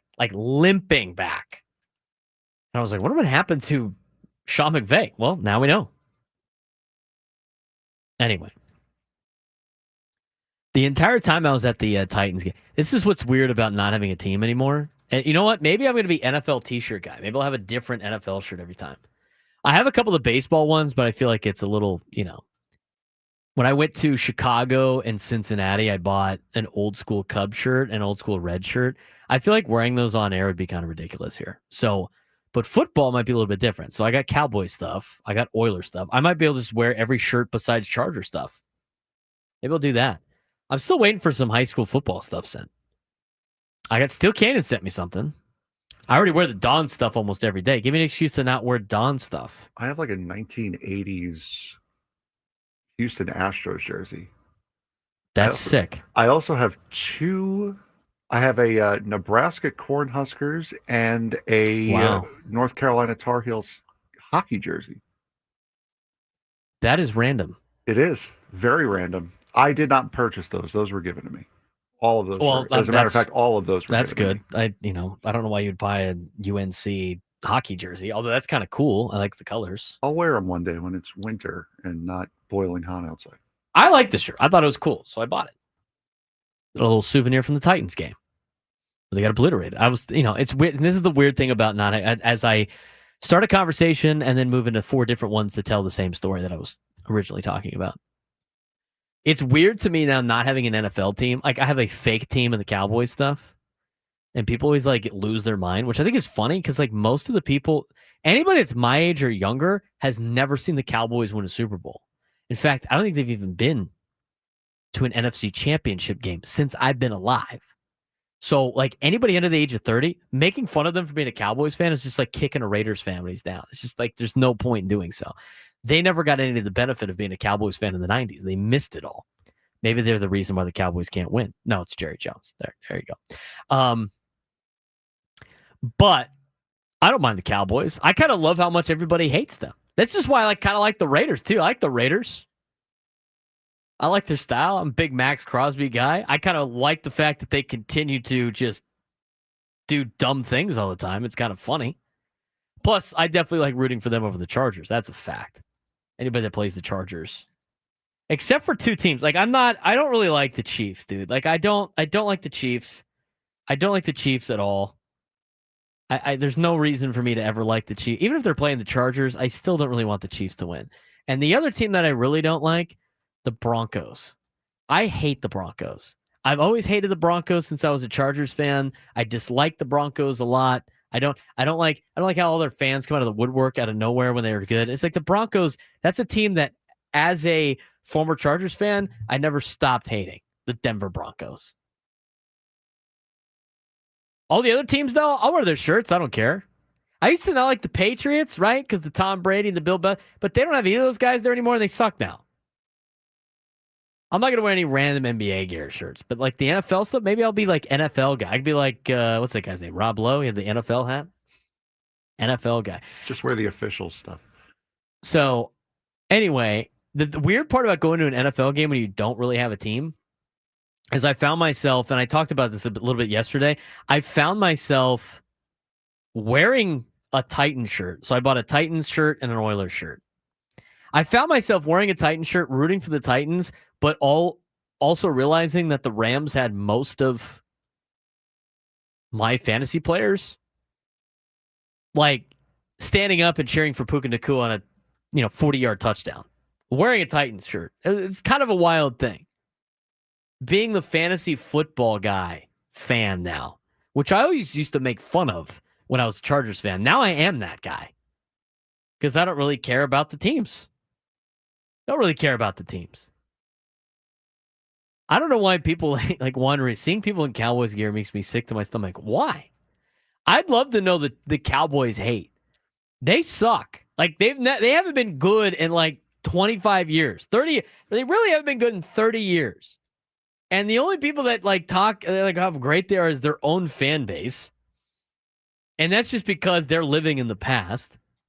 And then like ESPN talks about them all the time. And the reason why they talk about them all the time, they got a lot of fans. They suck, dude. Like just let them suck. I don't hating a team that sucks is crazy to me. Hating the team that sucks is amazing to me. And here's the difference, because somebody's like, the Cowboys are a very Los Angeles-like fan base. The difference is the Dodgers actually win games. The Cowboys go like 500 every year. That's like hating the Giants. Except for the fact the Giants have had success. The Giants in their last 250 games, check that. The Giants, Jay Kuda had this on Twitter. It's great. I love this like fake account where he just posts random stuff. The Giants in the last 500 games going into last night were 250 and 250. What a mid team. What a mid team. Here's the thing. Like, I don't know how you can get triggered by fans of a fan base that team sucks. It's like, dude, your team sucks. Cowboys are not good. I mean, look at the game that they played on Sunday. Their defense is trash. It'd be nice if they had a guy like Micah Parsons. And guys like CeeDee Lamb can't catch the ball. I mean, they're not good. Like Raider fans are annoying too, but they also suck, and they know they suck. You should just be understanding that they're the punching bag of the NFL.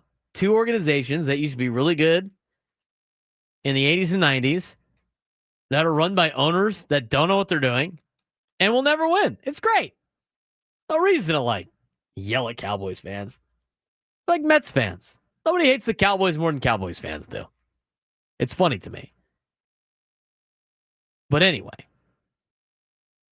as somebody now that watches the NFL from a fantasy perspective, watching that game the other day was crazy to me. So I'm watching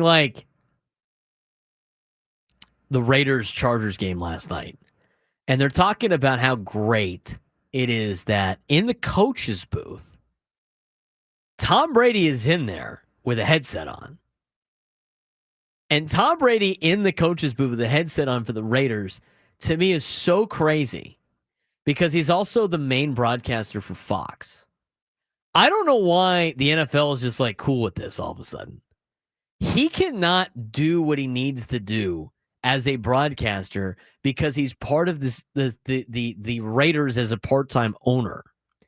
And he helps the team out in winning. How is he allowed to broadcast games? I don't understand it. I don't understand it. I don't understand why the NFL is cool. It's only because his name is Tom Brady. That's the only reason why he's allowed to do this. He signed the contract. He should be giving up the media stuff, but he doesn't want to give up the check, which I don't know why. He's going to Saudi Arabia now to go play in a flag football league in March. How much money does this guy need? He's a part owner of the Raiders. I didn't understand that last night. They're talking about how great it is that Tom Brady's part of the coaching booth and all this stuff. I'm like, he's so hands-on. He's a broadcaster for Fox. How is this not a major conflict of interest? We've talked about this for so long. And the NFL's like, yeah, it's cool. Yeah, it's cool. What do you mean it's cool? How is this cool? Like, there's nothing cool about this. This is crazy. What were you saying during the break, Frank? What did the NFL say about this? Well, they said he's not doing anything wrong. They said he's fine. He's not doing anything wrong. Does anybody not understand like how much of a gigantic, glaring conflict of interest this is of him broadcasting? Well, he's not talking to anybody. Well, that means he's not doing his job as a broadcaster. He's not fully doing his job as a color analyst. And he gets to do the best games of the week? And then he gets to go coach the Raiders when they're on Monday? I mean, how's that work so far? Did he do the game of the week last week? He did it this past Sunday, but did he do it the week before? Is he just going to do the games with like the Raiders? I mean, what's the point of having a guy like that in your coaching booth if you only get to use him for Monday and Thursday night games because he's doing the game of the week on Sundays? What a waste of time. I just saw a comment on Twitter. Tom Brady would never bend the rules. Yeah, or deflate the rules. There it is. That was a good one. I enjoyed that. Got to get that paper. Apparently, Tom Brady didn't make enough. Before. The NFL says Tom Brady did not violate the rules in the Raiders booth. He didn't violate the rules because he's a part owner. Like that makes a lot of sense. It's just the whole like doing games. The fact that he's a media personality as well. Ron Davis, he couldn't even go to the production meetings until this year. They gave him an exemption and still can't go to practices. Then what's the point of him calling games? Like, that's the whole point of the analyst, is to know what's going on, and he doesn't know what's going on. Or, I mean, he knows to a certain extent. So this is from NFL spokesperson Brian McCarthy. There are no policies that prohibit an owner from sitting in the coach's booth or wearing a headset during the game. Brady was sitting in the booth in his capacity as a limited partner. Tom continues to be prohibited from going to a team facility for practice or production meetings. He may attend production meetings remotely, but may not attend in person at the team's facility or hotel. He may also conduct an interview off-site with a player like he did last year several times, including for the Super Bowl. Of course, as any production meeting with broadcast teams, it is up to the club, coach, or players to determine what they say in those sessions.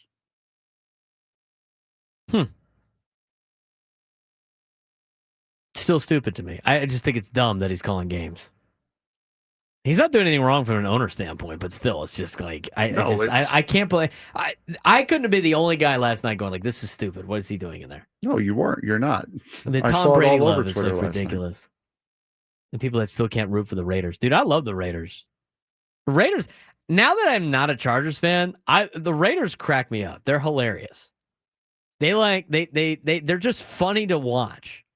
And as I mentioned before, like, the Raiders still did Raiders bleep last night. They still did it. First play of the game, Geno Smith throws a pick. It doesn't matter if they got Pete Carroll or Chip Kelly and Geno Smith. They got guys like Brock Bowers now. I mean, the team is drastically better than it's been in the past. They got an actual, quarterback to some extent. The Raiders can't not do Raider stuff. It's hilarious to me. I find the Raiders so entertaining. And you know what I also love about the Raiders? I love how much Max Crosby gets into Patrick Mahomes' head. I love that. So out of the division teams that were division rivals when I was a kid being a Chargers fan, the only one that I like now are the Raiders. They're funny. They never win. They always do Raider stuff. They just do crazy things. You're like, oh, look what the Raiders are doing now. I love it. It's the same thing with the Cowboys. It's great. Same thing with the Cowboys. People hate the Cowboys just because they've been told that they have to hate the Cowboys. I don't know why you would need to hate anybody that sucks. I mean, they're not good. Like nobody hates them more than their own team.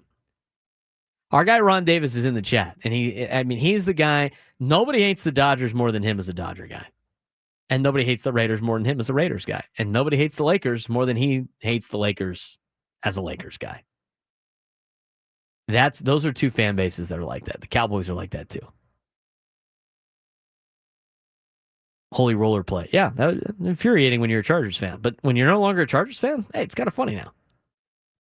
Raiders tying the Chargers to knock them out of a playoff spot. It's great.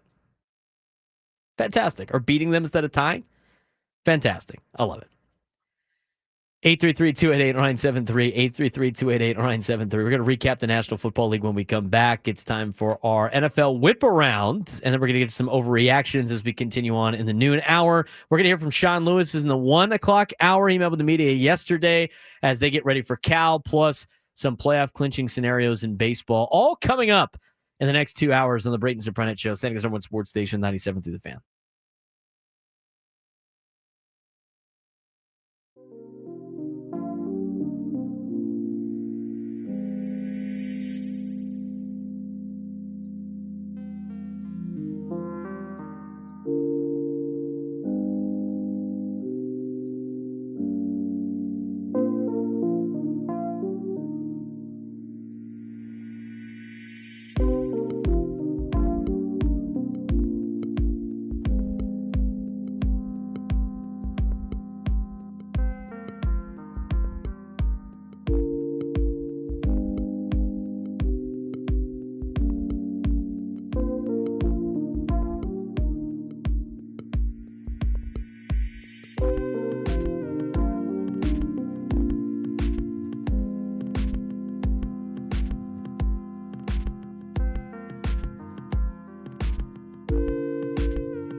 This new lunchtime hour is brought to you by the Craft Taco. Bold flavors at 2 locations, Sorrento Valley and inside Balboa Park's Natural History Museum. Now I got Cowboys. I'm trying to get people to not hate on the Cowboys for my buddy. Because he was born after me. He's 26. Guy never saw any Cowboys anything. Yet gets all the crap. Like Tony Gwynn Jr. gives Matt a ton of S all the time about the Cowboys, which is funny because he doesn't have an NFL team. And so Matt gives him flack for the Lakers all the time, which is also interesting because Matt doesn't have an NBA team. So it's kind of like an interesting little headbutting. When he got offended, I said the Cowboys suck. Well, you know what, dude? They're not very good. Did we watch the Cowboys last 2 weeks? Not great. Not great. Let's talk about some of the games that happened over the weekend, though, with our NFL whip around. All right, Frank.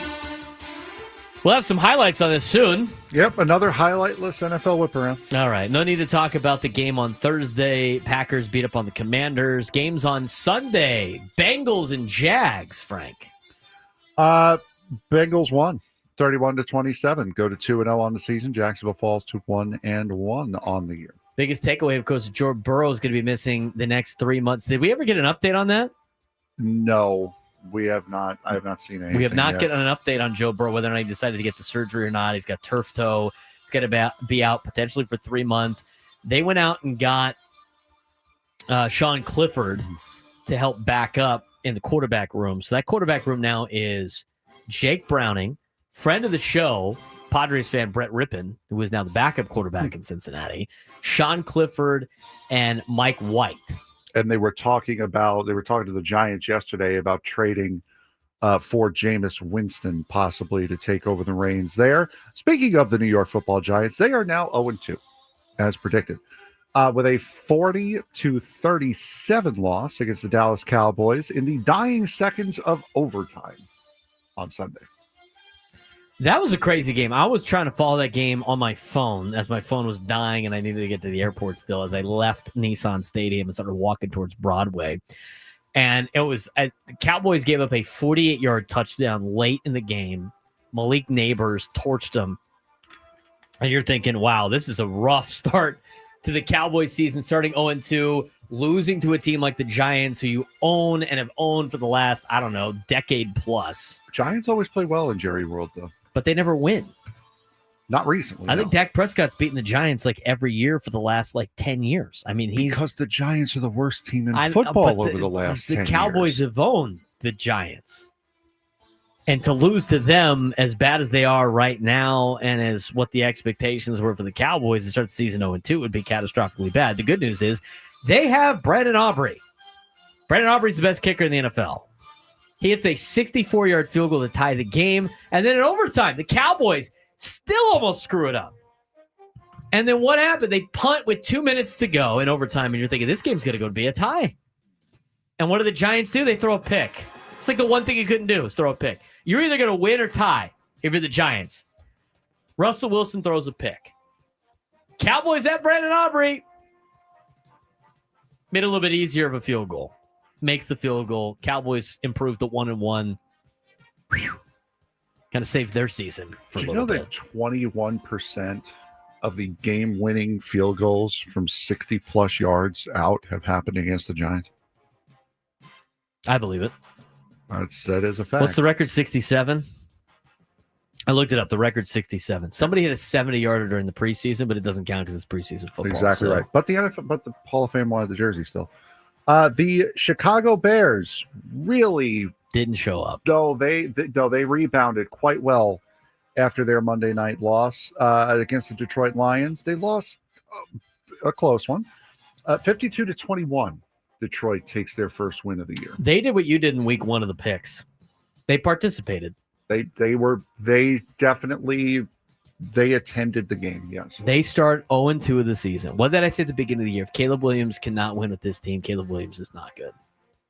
He's got an improved offensive line. He's got weapons all over the place. He's got good running backs. I mean, overall, the Bears have done everything they needed to make Caleb Williams a winner, and he got smoked on Sunday.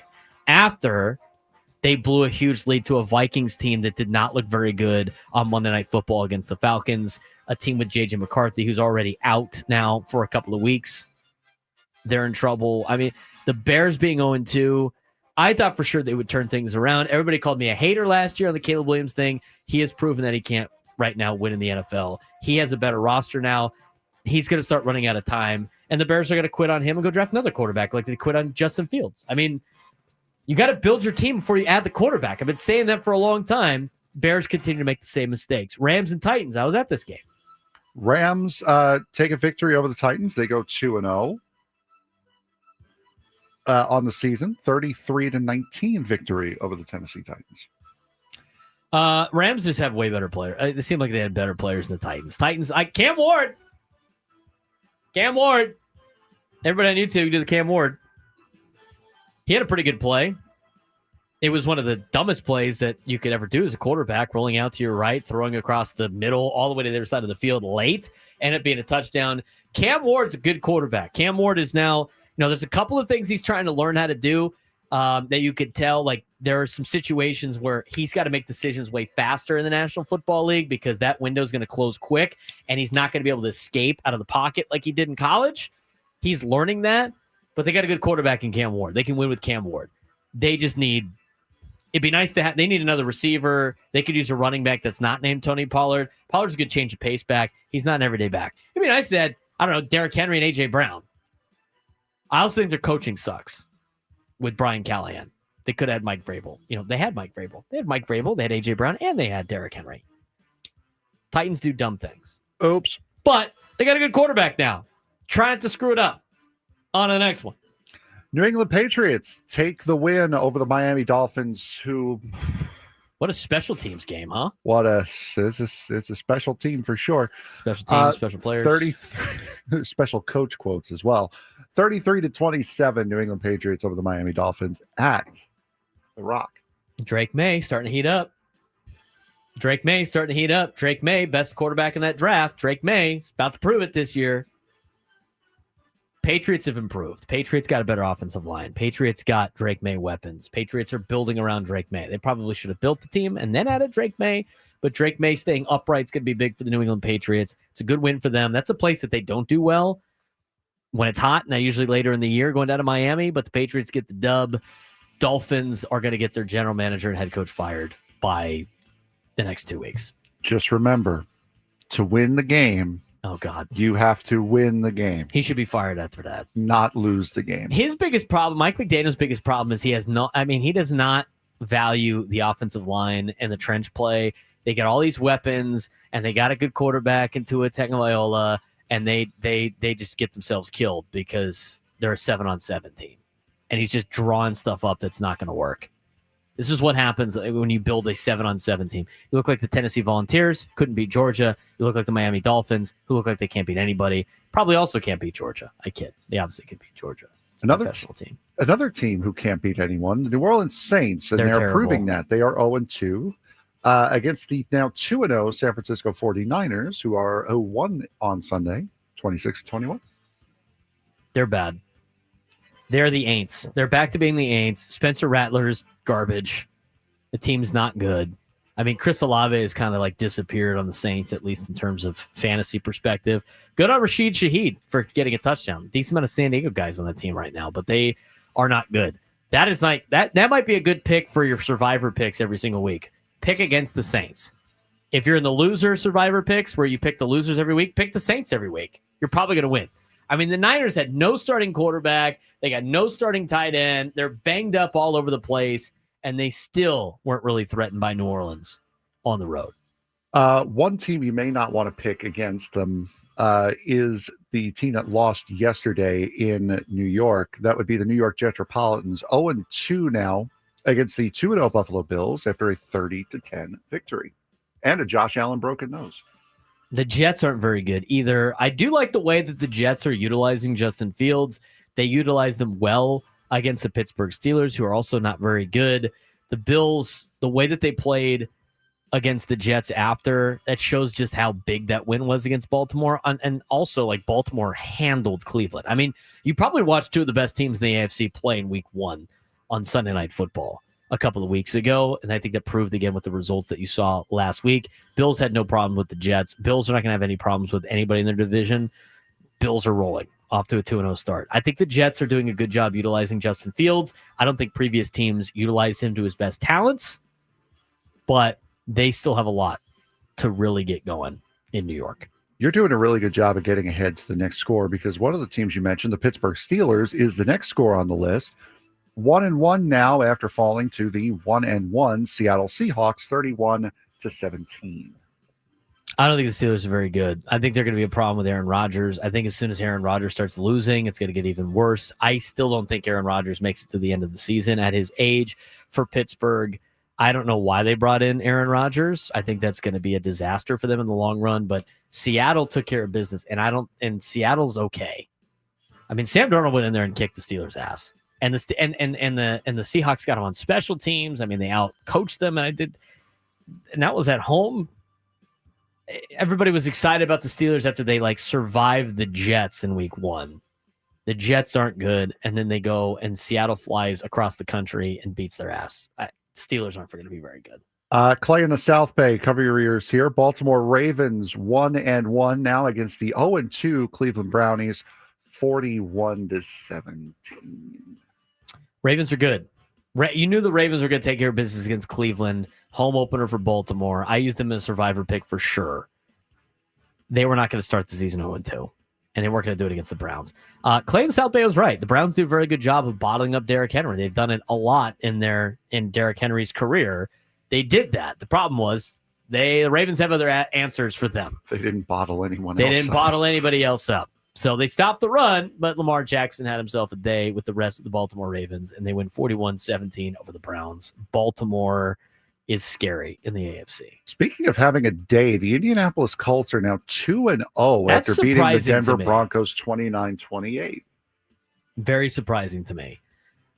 Good on. How about leveraging, costing the Broncos a victory? There you go. Leveraging on the field goal. I'm pretty sure is moving an offensive lineman to try to open up a door for your defensive guy. I think that's what the leveraging call is. Colts missed the game-winning field goal to lose the game.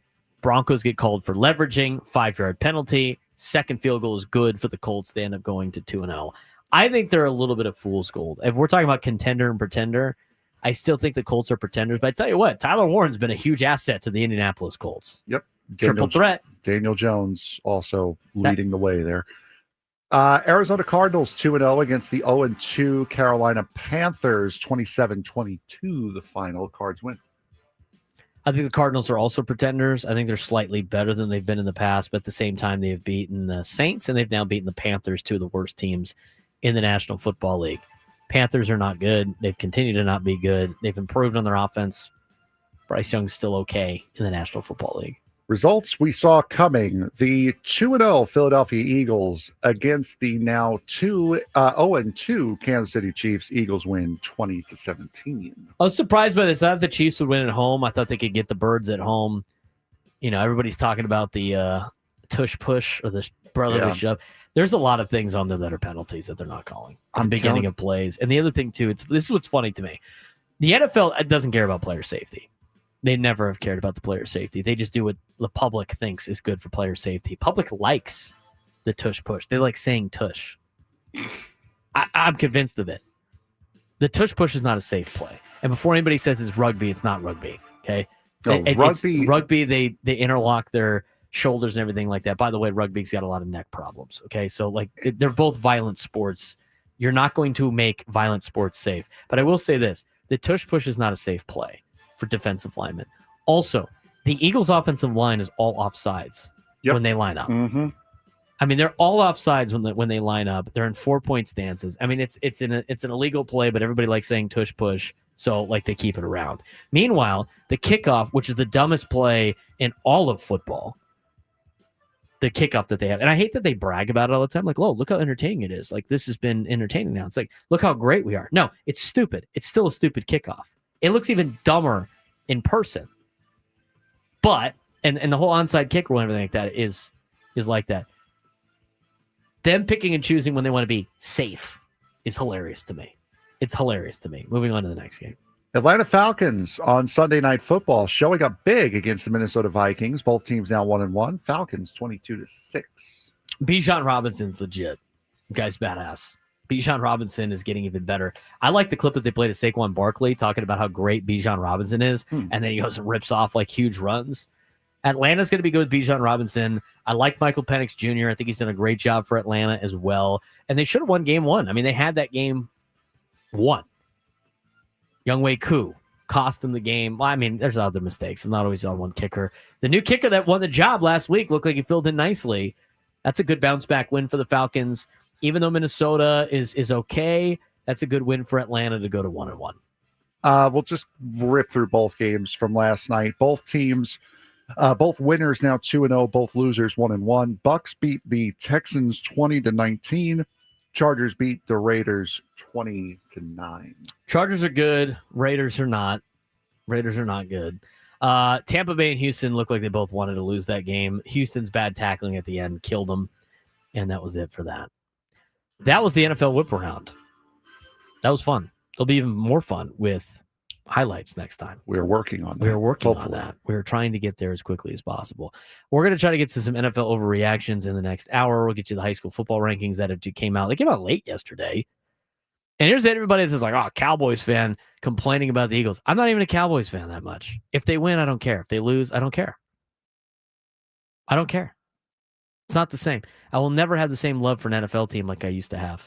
I've now discovered that. I don't care. I'm now the fantasy guy, which is painful. We also have a Mets lineup we can get to. Wow, nothing like a Mets lineup. Riveting. We'll talk about that when we come back on the Braden Surprenant Show, San Diego Sports Station 97 through the Fan.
Baseball talk on 97 to the Fan is presented by Paramount Plus. Sylvester Stallone is back in the original hit series Tulsa King this season. Dwight faces his most dangerous adversaries yet, forcing him to fight for everything he's built and to protect his empire. Stream the new season of Tulsa King on Sunday, September 21st, exclusively on Paramount Plus.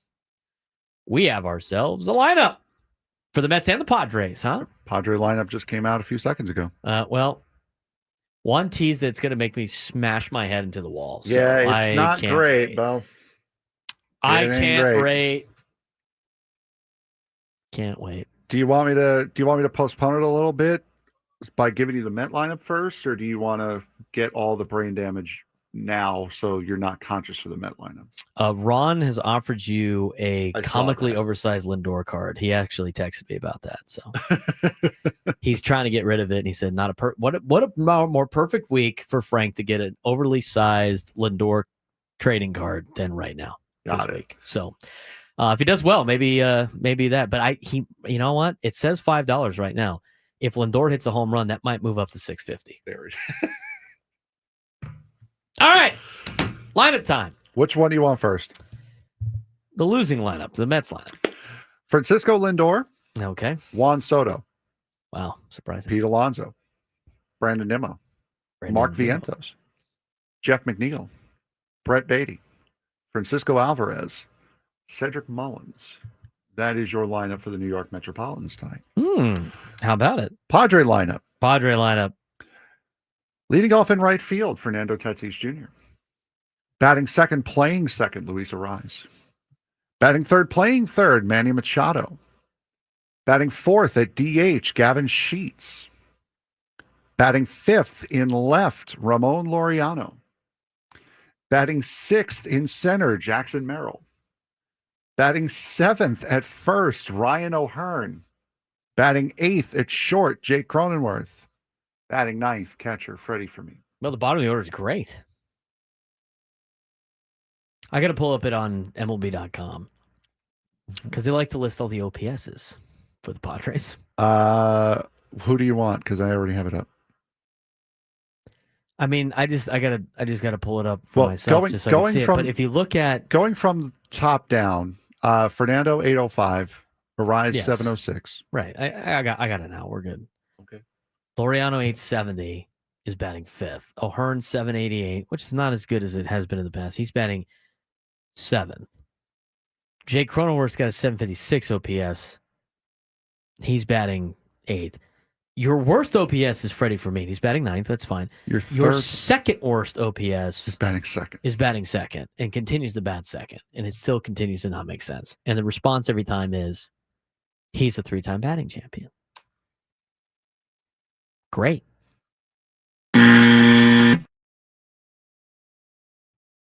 It should honestly be a foul every time they have him bat second. I was just going to say, that was on the tip of my tongue there. He has the second worst OPS on the team. On the season, he is batting second. Fernando started to turn things around. OPS is 805. Leadoff guy. Great. 22 home runs. Love to see him leading off. 30 stolen bases. 264 average. We'll take it. Manny Machado starting to turn things around again. It's great. 25 home runs. 277 average. 802 OPS. He's batting third. Fantastic. Now, you think there's a lot of lefties though in the lineup. And here's the other thing. Look at this. You know, like the situation, like we don't want to put like lanes together. They went Merrill, O'Hearn, and Cronenworth all in a row. They're starting 5 lefties today. Isn't Shamanai expected to come in after Clay Holmes? Frank? Yes. Isn't Shamanai a lefty? Last time I checked, yeah. Yeah. Okay. So they obviously don't care about the righty-lefty thing. I personally don't care. But then again, like I would flip it around where having 3 righties in a row wouldn't be that big of a deal to me. But I guess you would then have 5 lefties in a row. So that, I guess you can't really do that. But I mean, honestly, like, wouldn't you putting them at the bottom of the order, them being the 3 lefties of Merrill, O'Hearn, and Cronenworth, Having them at the bottom of the order means now you're more likely to have them see Sean Sean Manaea than less, because if you put them up near the top, they're not going to take Clay Holmes out early to get Sean Manaea in. If anything, they're going to keep him in a little bit later, so he can get them down to Manaea. Honestly, I don't really care which way they skin it, but the fact of the matter is, the only thing that's like infuriating to watch is the only situation in which you can control who comes up is the first three batters of the game. And that's why it's like frustrating to see like Luis Arraez batting second, because it's guaranteed that he's going to come up with not a guy or he's guaranteeing he's not going to come up with multiple guys on base, which is where he does the most damage. It's guaranteeing it. So again, I don't understand the whole Arraez thing batting second. I haven't understood that all year, and they continue to do it over and over and over and over again. Tonight is honestly, it's the perfect defensive lineup without Xander Bogaerts being in there. It is the perfect defensive lineup. Just where they're hitting makes little to no sense. I rewatched Moneyball on the way home from Nashville. I forgot how much they didn't care about defense on that team, by the way. Yeah. I mean, Billy Beane saying it doesn't matter what he does defensively. It doesn't matter what he does defensively. Wash, tell him how easy it is to play first base. It's easy. It's incredibly hard. We'll work on it. They figured out how to have Scott Hatteberg play first base. I mean, I whatever on the OPS deal with some of these guys, but since Merrill 2, O'Hearn 4, Sheets 6. I don't get why O'Hearn is so low. Is he in a that slump was now? me. I mean, he's not playing well. He's not playing well right now. Yeah, I think when he got wasn't his average like 294 when he got here? He was no, it was Laureano's was high. I don't know if they were both was that high. They were those two. Was definitely those two had the highest batting averages on the team when they got here, and highest OPS on the team when they got here. Let's see what O'Hearn has done. At least in his last his game logs. I mean, but still, it's Merrill 2, O'Hearn 4, Sheets 6, Arraez 7. I don't understand why is that so difficult.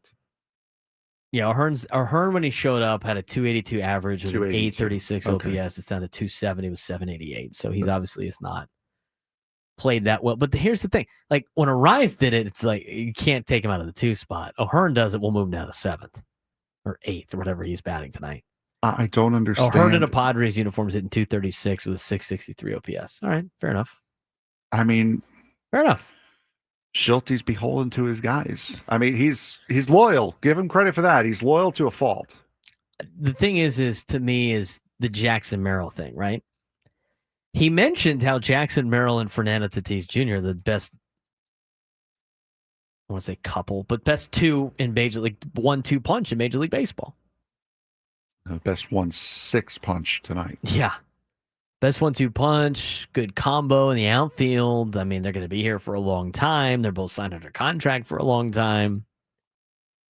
They hit Jackson Merrill at number 2 on Sunday, and he was 2 for 5 with 2 runs scored and a home run against Colorado. Jackson Merrill started to put it together, too, since August 1st. I know he's missed some time, too. If my computer didn't want to shut off every 3 seconds, we'd be in a great spot right now. Since August 1st, Jackson Merrill's hitting 257 with an 857 OPS and 6 home runs with 19 RBIs in 28 games played. Why not bat him second? You did it on Sunday. And now he's batting 6th. Like, I understand lengthening the lineup, but you know what else lengthens the lineup? Having your 3-time batting champion bat 6th, 7th, or 8th. I prefer 4 through 7 for Luis Arraez. I'm not crazy on that. But he's one of your better players on OPS and home runs and I need money. Why would you put that to the ether? It's gonna happen. It's gonna happen. Why put that in the ether? Just wait until he takes out O'Hearn in the 6th inning and it'll have a 1-run game for Mason McCoy on defense. I believe, and I might this maybe I'm just way out there with the rest of baseball people. I believe if you construct your lineup to be defensive first oriented, you're going to catastrophically fail. I believe that. It happened on Friday. It's about scoring runs. It happened on Friday. They took out Ryan O'Hearn, put Mason McCoy in, and who came up in the 9th inning, who came up in the 10th inning with the game on the line and a run 90 feet away? Mason McCoy's spot, which was Ryan O'Hearn's spot. Correct. Arise batting .260 since August 1st with a .630 OPS, batting second tonight. It's just going to be the same thing over and over again. 1 o'clock hour coming up next.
We forgot to play the midday sports standoff. So we'll try to do that tomorrow.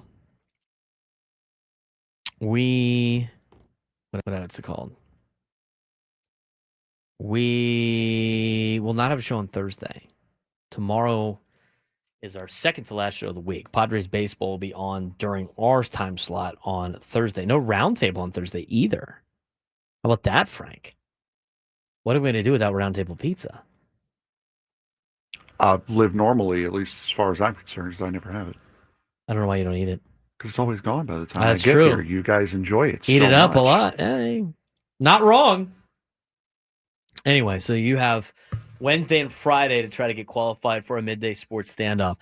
If you can take me down in sports trivia, you will be qualified for a chance to win a grand prize, a trip to see the Eagles at Sphere Las Vegas, including 2 tickets to the show on January 30th, a 2-night stay at the Venetian Resort Las Vegas, a Vibe VIP package, and a $100 gas card. Eagles have added 2026 shows to the band's residency at Sphere in Las Vegas on Friday, January 23rd, Saturday, January 24th, Friday, January 30th, and Saturday, January 31st. The residency now features a total of 48 shows from Friday, September 20th, 2025 through Saturday, January 31st, 2026. Tickets at Ticketmaster.com. All right. We have a lot to still get to here on the Braden Surprenant show. A lot of different angles we can go with. We have news from the Aztecs in terms of their comments from Sean Lewis, Lucky Sutton, and Trey White leading into a very important game against Cal. Cal's good. Cal's very good. We have that to talk about. San Diego FC has a game tonight against Tijuana. Are you one of that? I will be there tonight. Nice. Yes. Frank will be there in attendance. I'm expecting it to be very, very packed, very, very busy, and very, very crazy. Very, very crazy. It's a friendly tonight, but it should be a fun one. We also have overreactions to get to. And talk a little bit about tonight's series against the New York Mets. So a lot to get to still on this 1 o'clock hour, plus playoff clinching scenarios in baseball. We're going to skip some of these things that we can get to tomorrow. I will quickly talk about the high school football rankings that came out. Came out a little late yesterday, later than usual. But number 1 in the county, Lincoln with 25 first place votes. That was my first place vote. Cathedral Catholic comes in at number 2 with 5 first place votes. Mission Hills 3, LCC 4. LCC has now jumped from 5 to 4. Carlsbad jumps from 6 to 5. Granite Hills drops a couple of spots from 4 to 6 after losing to Mission Hills on Friday. San Marcos, Mount Miguel, Rancho Bernardo, and Poway. Poway still staying in the top 10. At 2-2, losing 2 games. Now, both of them have come to teams in the top 10 in San Marcos and Carlsbad. Other teams receiving votes, Santa Fe Christian, Drew Brees is helping out over there. Bishops, Imperial, El Camino, Central Oceanside, Olympian, Point Loma, Torrey Pines. How about that? Olympian got a vote. Got an They singular got an point. vote. So somebody voted for Olympian 10 this week. I do not have a vote in this, so it was not me. It was not Frank. Frank should have a vote in this. Frank was on the fence about doing it. Now he's going to all these high school football games. And now, but I'm happy. I'm happy. I'd rather it be this way. This way I get back into it. And then you can get paying attention, and then I can start showing that I should be on the AP voting committee. Since I like to tell everybody else's vote for the AP Top 25, it's probably fair if I gave my vote of the top 10. I did have one guy DM me upset that I vote on this thing. He was very upset that I vote on this thing. And he wanted to make like a bet with me about certain games. And I said, I'm not going to bet on games played by teenagers. That's crazy. So no, I'm not going to do that. And by the way, like I've said this multiple times, I'm the only one that is a active high school football coach that's also a media member. And so I've talked to John about it multiple times. Like, hey, like I don't have to vote, but he wants me to vote in it. I enjoy voting in it. And so there we go. That's the disclaimer. I had Lincoln 1 at 3-1. I still think they deserve to be number 1 after losing to the number 9 team in the country by 10 points. I have Cathedral 2. I have LCC 3, Mission Hills 4, Carlsbad 5, Granite 6, which is, I don't know, pretty close to, if not exactly, what the top 6 was. I just have Mission Hills and LCC flipped. I got La Costa Canyon 3 instead of Mission Hills. I think LCC has shown that they are a very good team, and that's going to be a fun game when they play later on in the year. I have Rancho Bernardo 7. The poll had San Marcos 7. I had San Marcos 8. They had Mount Miguel 8. I had Mount Miguel 9. They had Poway. They had RB 9, and I went with Torrey 10, and they went with Poway 10. Torrey also is a team that has 2 losses to teams in the top 10. To Rancho Bernardo and Mount Miguel. Both of those games were close. Poway's losses were by multiple points and multiple possessions. So there's my top 10 that I vote into this poll. That was the poll vote. There you go. Any qualms about that? You going to dox me like some of these people have been doing for the AP writers? Oh, yeah. And here's the thing. I got tape on all these teams. It's called they all pop up on my feed. So I get to watch all these teams all the time and watch them in person. It's a little bit different. That's the high school football league. Do these guys want to play the game or do they want to join the show? I don't know. Interesting. Let me see. Yeah, Because if we can play the game, it's a short game today. Yeah, we can knock it out. Give somebody a chance. If not, I'll take your phone calls too. 833-288-0973. 833-288-0973. Adam Klug brings up a good point. How do we trust the voting of someone who sleeps while scouting? You know what? I was trying to get a little extra scouting by watching the Granite Hills, Mission Hills game on my phone because it was on YurView. It was free to watch. I watched on the plane. I was also tired. I was also incredibly tired. And, yeah, I fell asleep on the plane. We have a contestant for the game. Let's get to it then, Frank. Welcome to Midday Sports Standoff on the Braden Surprenant Show. I can't believe what I'm seeing right now. The ultimate head-to-head battle where sports knowledge and quick thinking collide. No, he's no good. Are you kidding me? Contestants will go toe-to-toe with Braden in a sports trivia deal where every correct answer brings them closer to victory. Down the sideline! Wow! Unbelievable! But 3 strikes and it's game over. This is not Detroit, man. This is the Super Bowl. Can you outsmart Braden? The Midday Sports Standoff starts now. All right, Frank, who we got playing today? We have Charles and Ramona playing today. Charles, how are you, bud? I'm doing okay. How are you guys today? Good. All right, so we have an NFL thing. And again, this one's going to be quick. There's only 3 possible answers to this. There are 3 teams in the history of the National Football League that have not had the number 1 overall draft pick. Who are those 3 teams? Charles, you have the first pick.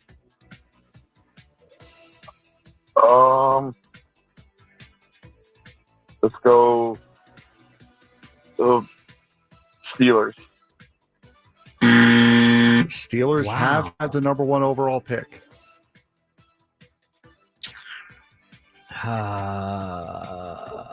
It's hard because some teams used to be really bad. If you guys go 0 for 3, it's going to be golden goal rules. So if you guys get the first goal, the first one, whoever gets it first after that. Green Bay Packers. Oh, God. Packers have had the number 1 pick before. The Baltimore Ravens. Yeah, Baltimore Ravens have never had the number 1 overall pick. That's not a bad guess. You got to think of like newer teams, I guess. Then maybe. I don't know. I feel like the Denver Broncos have always been relatively decent. The Broncos. It's a fight for the last one. The Denver Broncos do have. Oh, I've never had the number one overall pick. Oh, the Denver Broncos. Love that scene from The Simpsons. That's crazy. I think there's only one more option, huh? How about? Oh, no. The Seahawks.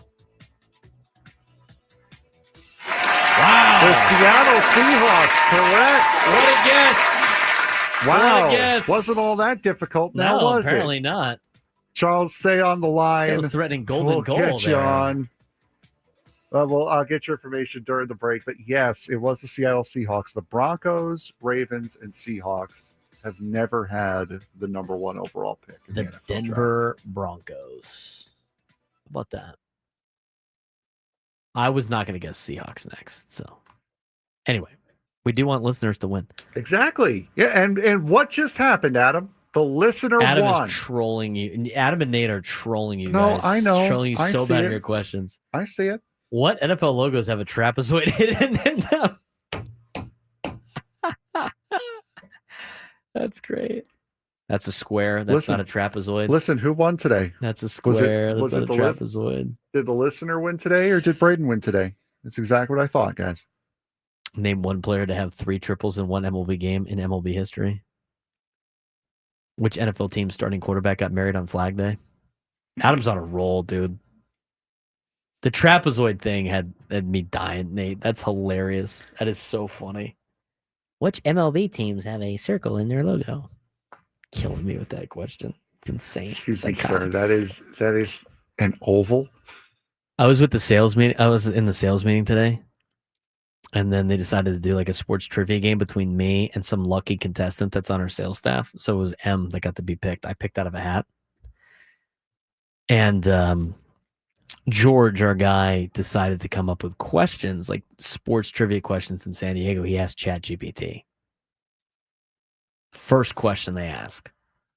And it's like Jeopardy, so I have to say like buzzer, and then So I have to say buzzer. say the answer, and then I guess I was supposed to like say it in question form, and I didn't. So oops. Whatever. I think I won. I was supposed to win a $25 gift card at Jersey Mike's. I don't know where that is. But also, like, I won 4-1, like best of 7, and they congratulated M for winning, and I was like, I got all the answers right. What the? Anyway, I digress. The first question was already a controversial one. It was, who is the first Padre to be inducted in the Hall of Fame? And I was like, buzzer, Dave Winfield. And he was like, no, it's Tony Gwynn. And I'm like, no, it's Dave Winfield. And then the sales staff was like, it's Dave Winfield. I was like, this is off to a great start. That's when he admitted that he used ChatGPT. And I'm like, I now am holding this entire contest under protest. The only one I did not get in that, I didn't get one question. The other one that he got was he guessed faster, was like, who's the Padre to win the MVP in '96? Ken Caminetti. I didn't know the answer to that. I just wasn't quick enough. And then the other thing was, it was I think it was like most strikeouts in a game or something like that. 90, whatever. It was Andy Bennis was the correct answer on that one. But I guess it could have been worse question-wise. I guess you could ask ChatGPT and it would be a problem. You don't need me questioning, because somebody's questioning your answer on the Steelers pick. I don't know for sure. So, but that one was shocking to me. But also at the same time, it's not shocking because the NFL has been around for a long time. Like, these teams are eventually going to have the number 1 overall pick. All right. What did Sean Lewis say about the Aztecs and their game coming up on Saturday? Plus a quick preview of San Diego FC and Tijuana. Steelers had the number 1 overall pick in 1970. 1970. There you go. Take that, Juan. Juan always trying to undermine you, dude, in the chat. You got to be careful about Juan. You keep your eye on Juan. Listen, bud, I don't know what to tell you. We'll talk about those things, San Diego FC, tonight when we come back.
120.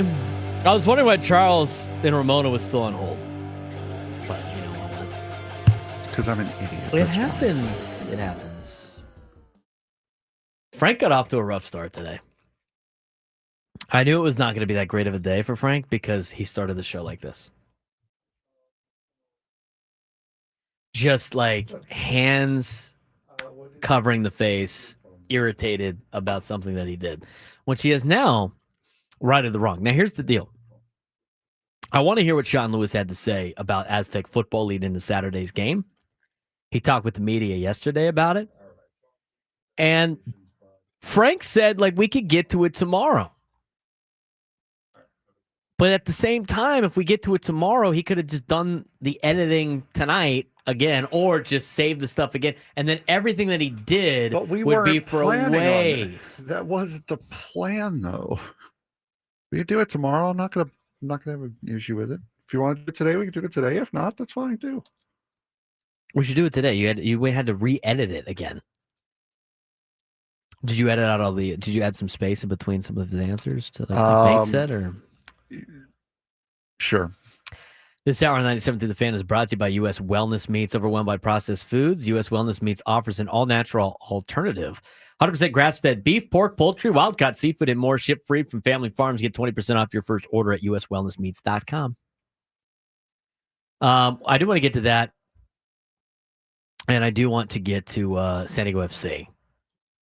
And maybe we do the San Diego FC stuff on the next side. I do want to get to the overreactions, too. We got a lot to get to here in 2 segments. We could do the overreactions tomorrow. There's stuff we can save. You can to do overreact. tomorrow. You can overreact to the NFL week on a Wednesday. By the time Wednesday rolls around, Frank, you're in next week mode. Brother, we can overreact to anything whenever. I don't know Every about that. day is a good day to overreact. You like to overreact about a lot of stuff, huh? We can't overreact to the NFL tomorrow because we're going to be overreacting to the Padres Mets game, of course. Okay, For then both tomorrow's overreaction day. I think we get to the overreactions when we come back. I think we get to San Diego FC now. And if we have time, we'll get to Sean Lewis. How's that sound? That's fine with me, too. All right, San Diego FC. What happened on Saturday, Frank? What happened to the boys on Saturday? Nothing good. Nothing great. It was a very good game for San Diego FC. Unfortunately, their goalkeeper, Dane St. Clair, he was so good. He really was. There were a couple of very, very big saves that he made. There was a couple of close quarter shots that he had saved from Anders Dreyer, shots that we don't usually see Dreyer miss were saved by St. Clair. There was one there was a header by Amal Pellegrino, which was labeled for far bottom corner, and he got his hand on it somehow, some way, kept them in the game. It could have easily been 3-0 San Diego FC going into the half.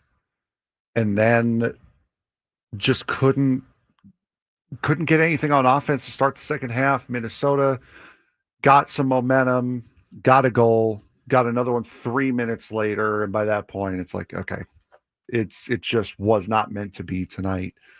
They ended up getting another one in stoppage time before Tverskov ended up getting one on the board for San Diego FC. So it wasn't a clean sheet, but the man of the match was clearly Minnesota's goalkeeper, Dane St. Clair. He was the only reason why Minnesota was even remotely in that game.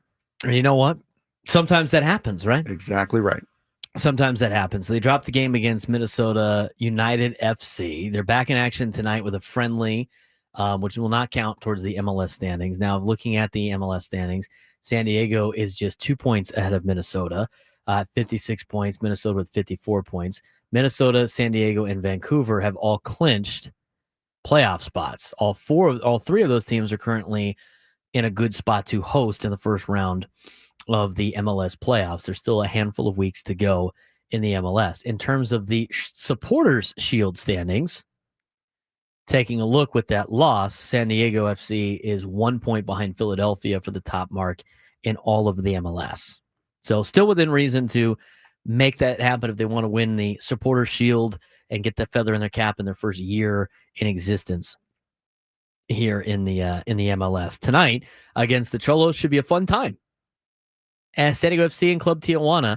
I have seen Club Tijuana play before. I watched them play Club America at Snapdragon Stadium a couple of years ago. Nice. That's going to be a fun matchup tonight. Should be a lot of passion between the two teams, and looking forward to this being a recurring thing in the future. Yeah, next 3 years, I believe it is. It's a 3-year deal with the Baja Cup now that they announced it. The same day we had Mikey Varas on the show a couple weeks ago. Was when they called it the Baja Classic. At Snapdragon tonight, kickoff is at 7 p.m. As far as I've been able to see, The only place you can actually watch the game if you're not going is going to be Mi Espanol, I believe, is the only place that you can actually watch the game.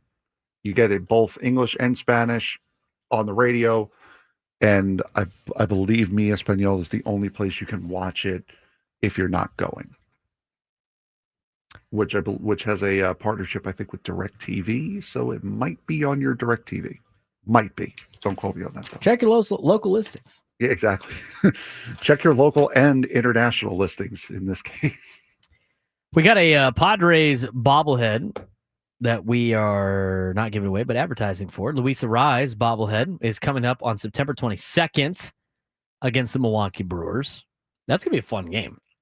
Yes, it is. 6:40 starts, a Monday giveaway. On Monday, September 22nd, don't miss the final giveaway. It's the final giveaway of the season. Arraez bobblehead. I got to see what he looks like. I'm going to open this up. Presented oh, by my God, he looks like Luis Arraez. That's a foul on you. Smart-ass foul. Of course it looks like Luis Arraez. He draws the foul. Oh, I don't like the styrofoam. That makes this a little bit more difficult. I'm going to get styrofoam pieces all over the place. You get those mixed up with Chris's crumbs. Oh, yeah. He won't know which one he's eating. He won't know if he's eating cracker crumbs or styrofoam. Bobblehead features back-to-back-to-back batting champion, a.k.a. the Sprinkler, spraying a hit on the field, available for the first 40,000 fans in attendance. a.k.a. the number 2 hitter. Yeah, that sits on a sprinkler. Here's the little baseballs. I don't know where you put these. There's 3 little... Oh, they go down here on the bottom. So anyway, bobbleheads will be distributed on a first-come, first-served basis with first pitch set for 6:40. Gates are open to the public 90 minutes prior. So arrive early to secure a giveaway item. For more information, please visit Padres.com/giveaways. You know what? Could be a single sprinkler. I'm surprised Braden didn't say single sprinkler. Well, he's got the singles down. So you had the little baseballs, and he's down there, and he's hitting it off the sprinkler. His bat moves around. There you go. There's the Luis Arraez. That is very creative. I will say it's that. Very with creative. The bat on Padres, the spring. That's very creative. I think the Padres do a great job with their bobbleheads. I think all of their bobbleheads are incredibly creative. They had like the bat flip one with Fernando, right? That was this year, wasn't it? Yeah, that was. The Manny Machado bobble or a bubblegum one. I mean, it's great. Great time. Bobbleheads. Love it. Okay, so Luis Arraez bobblehead. This is what it looks like fully displayed. So you can get this on September 22nd. And these giveaway bobbleheads are doing a lot better of a job at actually replicating the player that it's meant to be. That's also true. I mean, how many of those have been rough? Some of them have been, this is the same plastic mold that they used for Trevor Hoffman. They just painted a mustache on him. That's Foul Out Friday is about to be a Foul Out Tuesday for Frank. Only got 2. Relax. He had 2 early fouls. We were, he had to put him in a little foul trouble. Frank got in foul trouble early. For more information, please go to Padres.com/giveaways. Again, September 22nd, coming up on a Monday. Padres and Brewers. Should be fun. All right.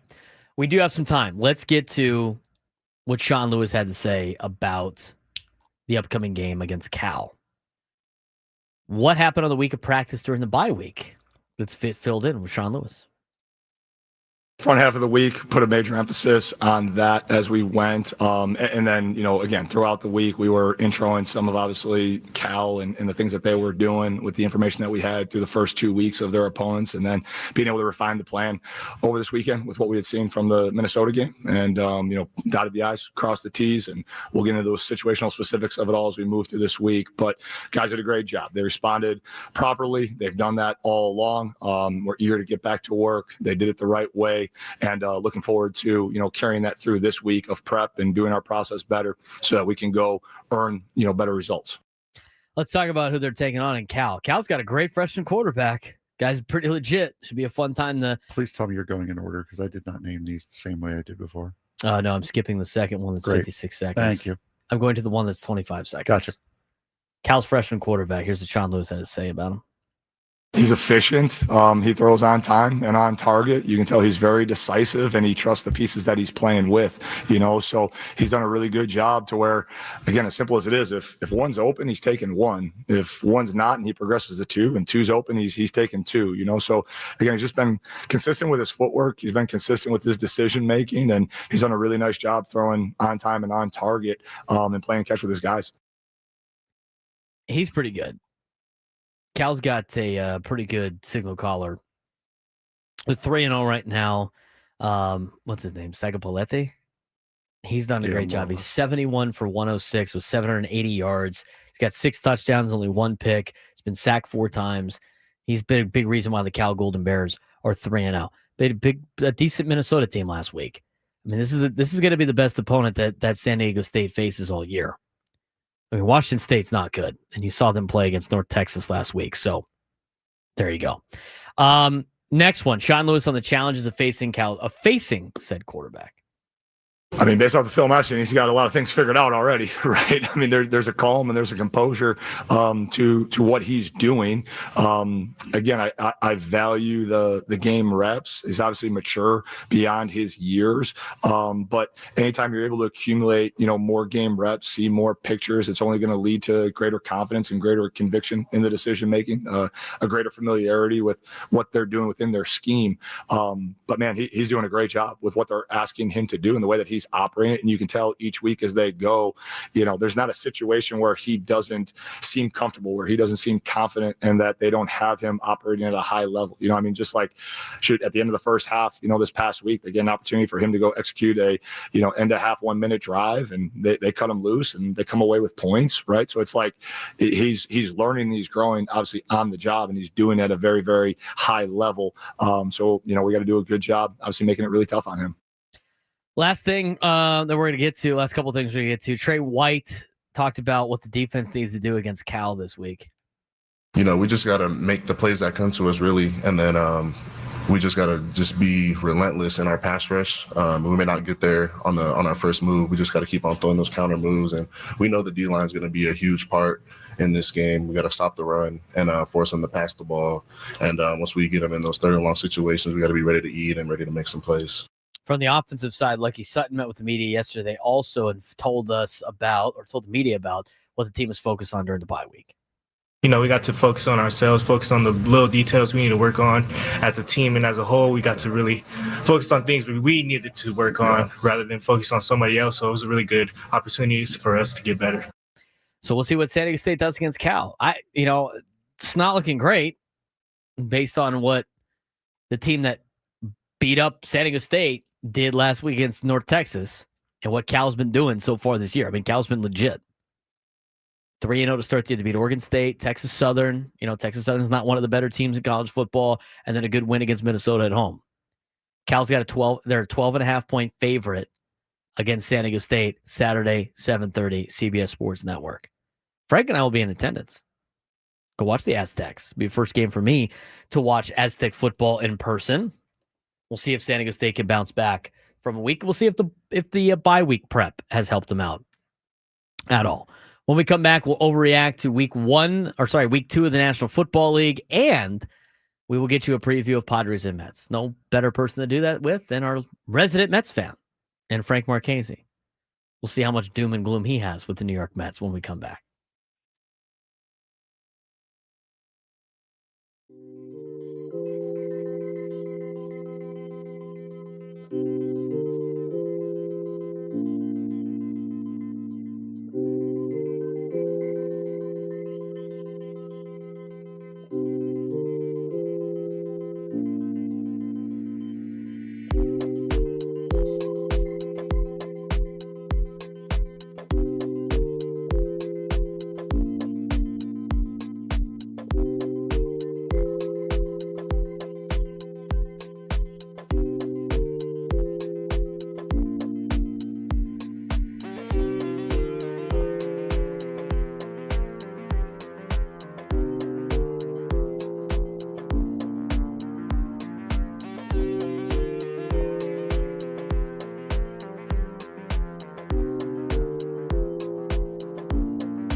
Baseball coverage on 97 to the Fan is presented by T-Mobile. Head to T-Mobile.com and get a great deal on an iPhone 16 Pro. Where's I Need Money in the chat? There's some country music coming back. That was that band in particular is very country. And I Need Money in the chat earlier was like, country music, guy likes bourbon, watching the Cowboys. You're not beating the East County allegations. Being up in Poway. Poway is not East County. I don't even want to start that debate again. It's going to freak people out. And then I Need Money is going to pop up in the chat and start talking about it. It's not East County. That doesn't mean I don't have East County roots, though. All right. It's time to get back to the National Football League before we talk about Padres and Mets, which Frank is so excited to talk about. This is his favorite week of the year. His favorite series of the year is every time the Padres play the Mets. Loves it so much he can't wait for it to be the playoff series. When the Padres win the division and the Mets sneak into the playoffs. I am the Office meme right now. Yay. Yay. It's your birthday. Anyway. NFL overreactions for week 2. Let's get to them. All righty. Let's do that. Hold on. Okay. Back with the NFL music. Because why not? We love the NFL on the show. We love the NFL. Well, some of us do at least. The Dallas Cowboys offense is good enough to get them into the playoffs. Would be overreaction number 1. I could have set that up better. But I already got into it. So here, I'll throw some stuff in there for you to help you out a little bit. And then, cool. Yeah, Appreciate let's kind of do that right there. Hey, look, wow, look at that. All right. So when talking about the Cowboys, we like to buy or sell the overreactions that Dan Graziano does each and every Monday about the Cowboys. Ugly start. Giants committed 6 penalties on an opening drive that covered nearly 9 minutes and kept the Cowboys offense on the sidelines until deep into the first quarter. Dallas looked rusty when it finally did get out there, and the Cowboys trailed 13-10 at halftime and only led 17-16 at the start of the fourth quarter. But when it was over, Prescott had thrown for 361 yards, ran for 17 more. CeeDee Lamb had 112 on 9 catches. Pickens added 5 catches for 68 yards and a touchdown that put Dallas up by 4 with 52 seconds to go in regulation. Williams, the former Broncos running back, the Cowboys signed this offseason for next to nothing, ended with 97 yards rushing, a touchdown, and 33 more yards on 6 catches. Line is playing well. Quarterback looks like he's in fantastic shape coming off of his past injury. The addition of Pickens might have unlocked some things, especially if Williams is really having his own resurgence. Buy or sell, the Cowboys offense is good enough to get them into the postseason. I still think their defense sucks, but I will buy that the offense has done a fairly good job. And the reason why they will make the playoffs is because of their offense. I'll buy it. Moving on to the next one. After a week 1 flop versus the Packers, sparked a lot of doubt about the Detroit Lions offense. Week 2 put up 52 points against the Bears. Jared Goff, 334 yards, 5 touchdowns. Amon-Ra St. Brown had 3 touchdowns. Still questions about the interior offensive line after Frank Ragnow's surprise retirement. Buy or sell, the Lions will bounce back just fine without Ben Johnson. Lions offense is going to be just fine without Ben Johnson. I'm going to sell that. I think it's a big reason why the offense has been great. Now, even though his team did not score any points against the Detroit Lions, I think even though the Lions got a lot of weapons, I think it was a big reason was because of Ben Johnson. So I'm going to sell it for now. I don't think it's going to be just fine because the Bears aren't good, as we have now determined. The Packers are, and the Lions got smoked by the Packers in week 1. So from that perspective, I'm selling it right now. I think it is an overreaction. On to number 3. The Pittsburgh Steelers allowed 30 points in both weeks for the first time since 2022. You moved it on me. I know, sorry. I'm going to add the... for the first time since 2002, sorry. Averaged 269 yards on offense while allowing 395 on defense. Their defense currently old, may be starting to decline. Buy or sell, the Steelers' defense will keep them from making a playoff run. I will buy that. The thing that has kept the Steelers in a lot of games and have made them the team that they are and have gotten them into the postseason and have had it where Mike Tomlin's never had a losing record has been their defense. Obviously, a lot of the attention has been paid this season to the Pittsburgh Steelers offense, how it could come together around Aaron Rodgers, wide receiver DK Metcalf, a rebuilt running back room. They scored 34 points in week 1, and then they scored, 17 in week 2. Now, despite scoring 34 in week 1 against the Jets, they did give up 32 in the same game, and then they gave up 30. What did they lose by in game 2 against the Seahawks? They lost 30 something. Gave up 31 in game 2 to Seattle. Yeah, I will buy this. This is not an overreaction. The Steelers defense will be the reason why they don't make the playoffs. It's old, as mentioned before. Their defense is not very good. I mean, giving up 32 points to the Jets and then giving up 31 points to the Seahawks in back-to-back weeks, two teams that are not expected to be very big-time offensive teams in the National Football League, is a tough sign to start the season. And you mentioned all the older players, and that's, you know what? That's going to be huge when it comes to injuries to make it through the end of the year. I mean, a lot of their studs being older, they're not going to be playing the entire season. They're going to miss time eventually. Yep, off to the next one. The Kansas City Chiefs are 0-2 with losses to the Chargers and the Eagles. Their wide receiver room, not good. Patrick Mahomes doing more than he ever has with this team. The Eagles are 2-0, but the offense is sluggish under its new offensive coordinator. Both teams have Super Bowl pedigrees. However, both teams have Super Bowl pedigrees.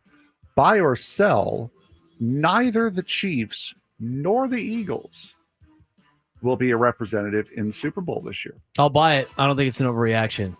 I don't think the Chiefs are, here's the thing with the Chiefs. I think they got arguably one of the best head coaches in the National Football League in Andy Reid. I think they got one of the best, and he's running the offense. I mean, that was the whole Eric Bieniemy thing. Remember when he was like, you could be we knew Andy Reid was calling the plays. And then that seems to be the case again for whoever is the offensive coordinator. Andy Reid's been unmatched. And defensively, Steve Spagnuolo has been great. And then you mix in with a quarterback like Patrick Mahomes, it's also awesome. But here's the deal. You eventually have to start paying people. And they have started to pay people, which means they can't pay for everybody else. And so you've seen some players get jettisoned off. They have obviously issues with Rashid Rice being suspended for a little bit of time. They got other, Xavier Worthy is now out for who knows how long. Travis Kelce is getting up there in age, right? I mean, there's a lot of things not playing into the Chiefs' realm. I could totally see the Chiefs not making the postseason. They're off to an 0-2 start. They're going to have to climb out of a hole to represent the AFC. As for the Eagles, they're going to make the playoffs. They're still good enough to make the playoffs. I think they're also a team that's a little bit more vulnerable. I think he's going to have to rely a little bit more on Jalen Hurts and not as much of his supporting cast. It's so hard to go back and win back-to-back Super Bowls in the NFL. Yeah, so I'm going to buy it. I think, to be honest with you, I think Washington gives them a run in the NFC East. I think the Packers look really good right now in the NFC North. I think there's going to be some teams that are going to give the Eagles some problems in the future. Yeah, this is what I was saying on Fridays. The Chiefs, even last year, were showing signs that the dynasty's over. They're not as good as they were. They're not as dominant as they were. And this past week just proved it again. Last one, Daniel Jones. Danny Dimes, baby. Yeah, Danny Dimes. There it is. 71% completion percentage. 588 yards, 5 touchdowns, 2 passing, 3 rushing through 2 games. Beat the Broncos, elite defense, in a comeback victory last week, surrounded by a strong roster, and has now recently been drawing comparisons to last year's Sam Darnold. Buy or sell, Daniel Jones is 2025's Sam Darnold. I think it's a little bit too early to call that, so I'm going to sell it. I'm not thinking he is, but I think he could potentially be. He's a former top 10 pick. He flopped with the Giants and actually spent the final part of this past season with Kevin O'Connell. Oh, did he really? Did he really flop with the in Giants? Minnesota? Well, how about that? That's the thing, too, with Sam Darnold. Everybody that works with Kevin O'Connell seems to turn to gold. Think about it. Kirk Cousins was one of these guys, right? Like he was okay when Washington started to get a little resurgence, and he bounced around and he made it to Minnesota with Kevin O'Connell, did well with the Vikings with Kevin O'Connell, got a new contract with Atlanta. Wasn't the same player in Atlanta. Sam Darnold, same thing. I mean, in and out of the Jets and down in Carolina, and he moved around all over the place. He goes to Minnesota, gets pressed into action because J.J. McCarthy got hurt last year in the preseason. Guy has the best year of his life. Gets a contract with Seattle. Daniel Jones, even though it was a small amount of time, he spends time in Minnesota. And so far, he goes to Indianapolis. He beats out Anthony Richardson Sr. for the starting quarterback job. And he beats the Broncos 29-28 in a comeback victory. He has the Colts at 2-0, which I'm surprised with. They hammered the Dolphins. And Jones is 45 for 63 with 588 yards and 2 touchdown passes in his first 2 games. He's also rushed for 26 yards and 3 touchdowns. One thing to do it against Miami in week 1. It's another thing to do it against the defense like the Broncos that everybody wanted to pick early in their fantasy drafts, as they're supposed to have one of the best defenses in the league. And Jones had his way with Denver on Sunday. I don't think it's fair to say it yet, but I think it's possible. So with that, I'm going to sell it. I'm going to say it's an overreaction, but I don't think it's impossible for Daniel Jones to be this season's Sam Darnold, especially with the experience working with. It'd be another guy working with Kevin O'Connell that has just flipped the guy's career around. And the thing with J.J. McCarthy, like we haven't get to see him too much. Guy's gotten hurt twice now. So now the question is going to be like the backup in Minnesota. Who is the backup in Minnesota? Did they say who's going to start for the Vikings? I do not know. All I can say is that if Daniel Jones turns out to be good, I'll be fuming. Hey, man.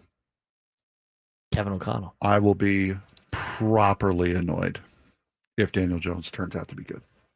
I didn't think he was very good.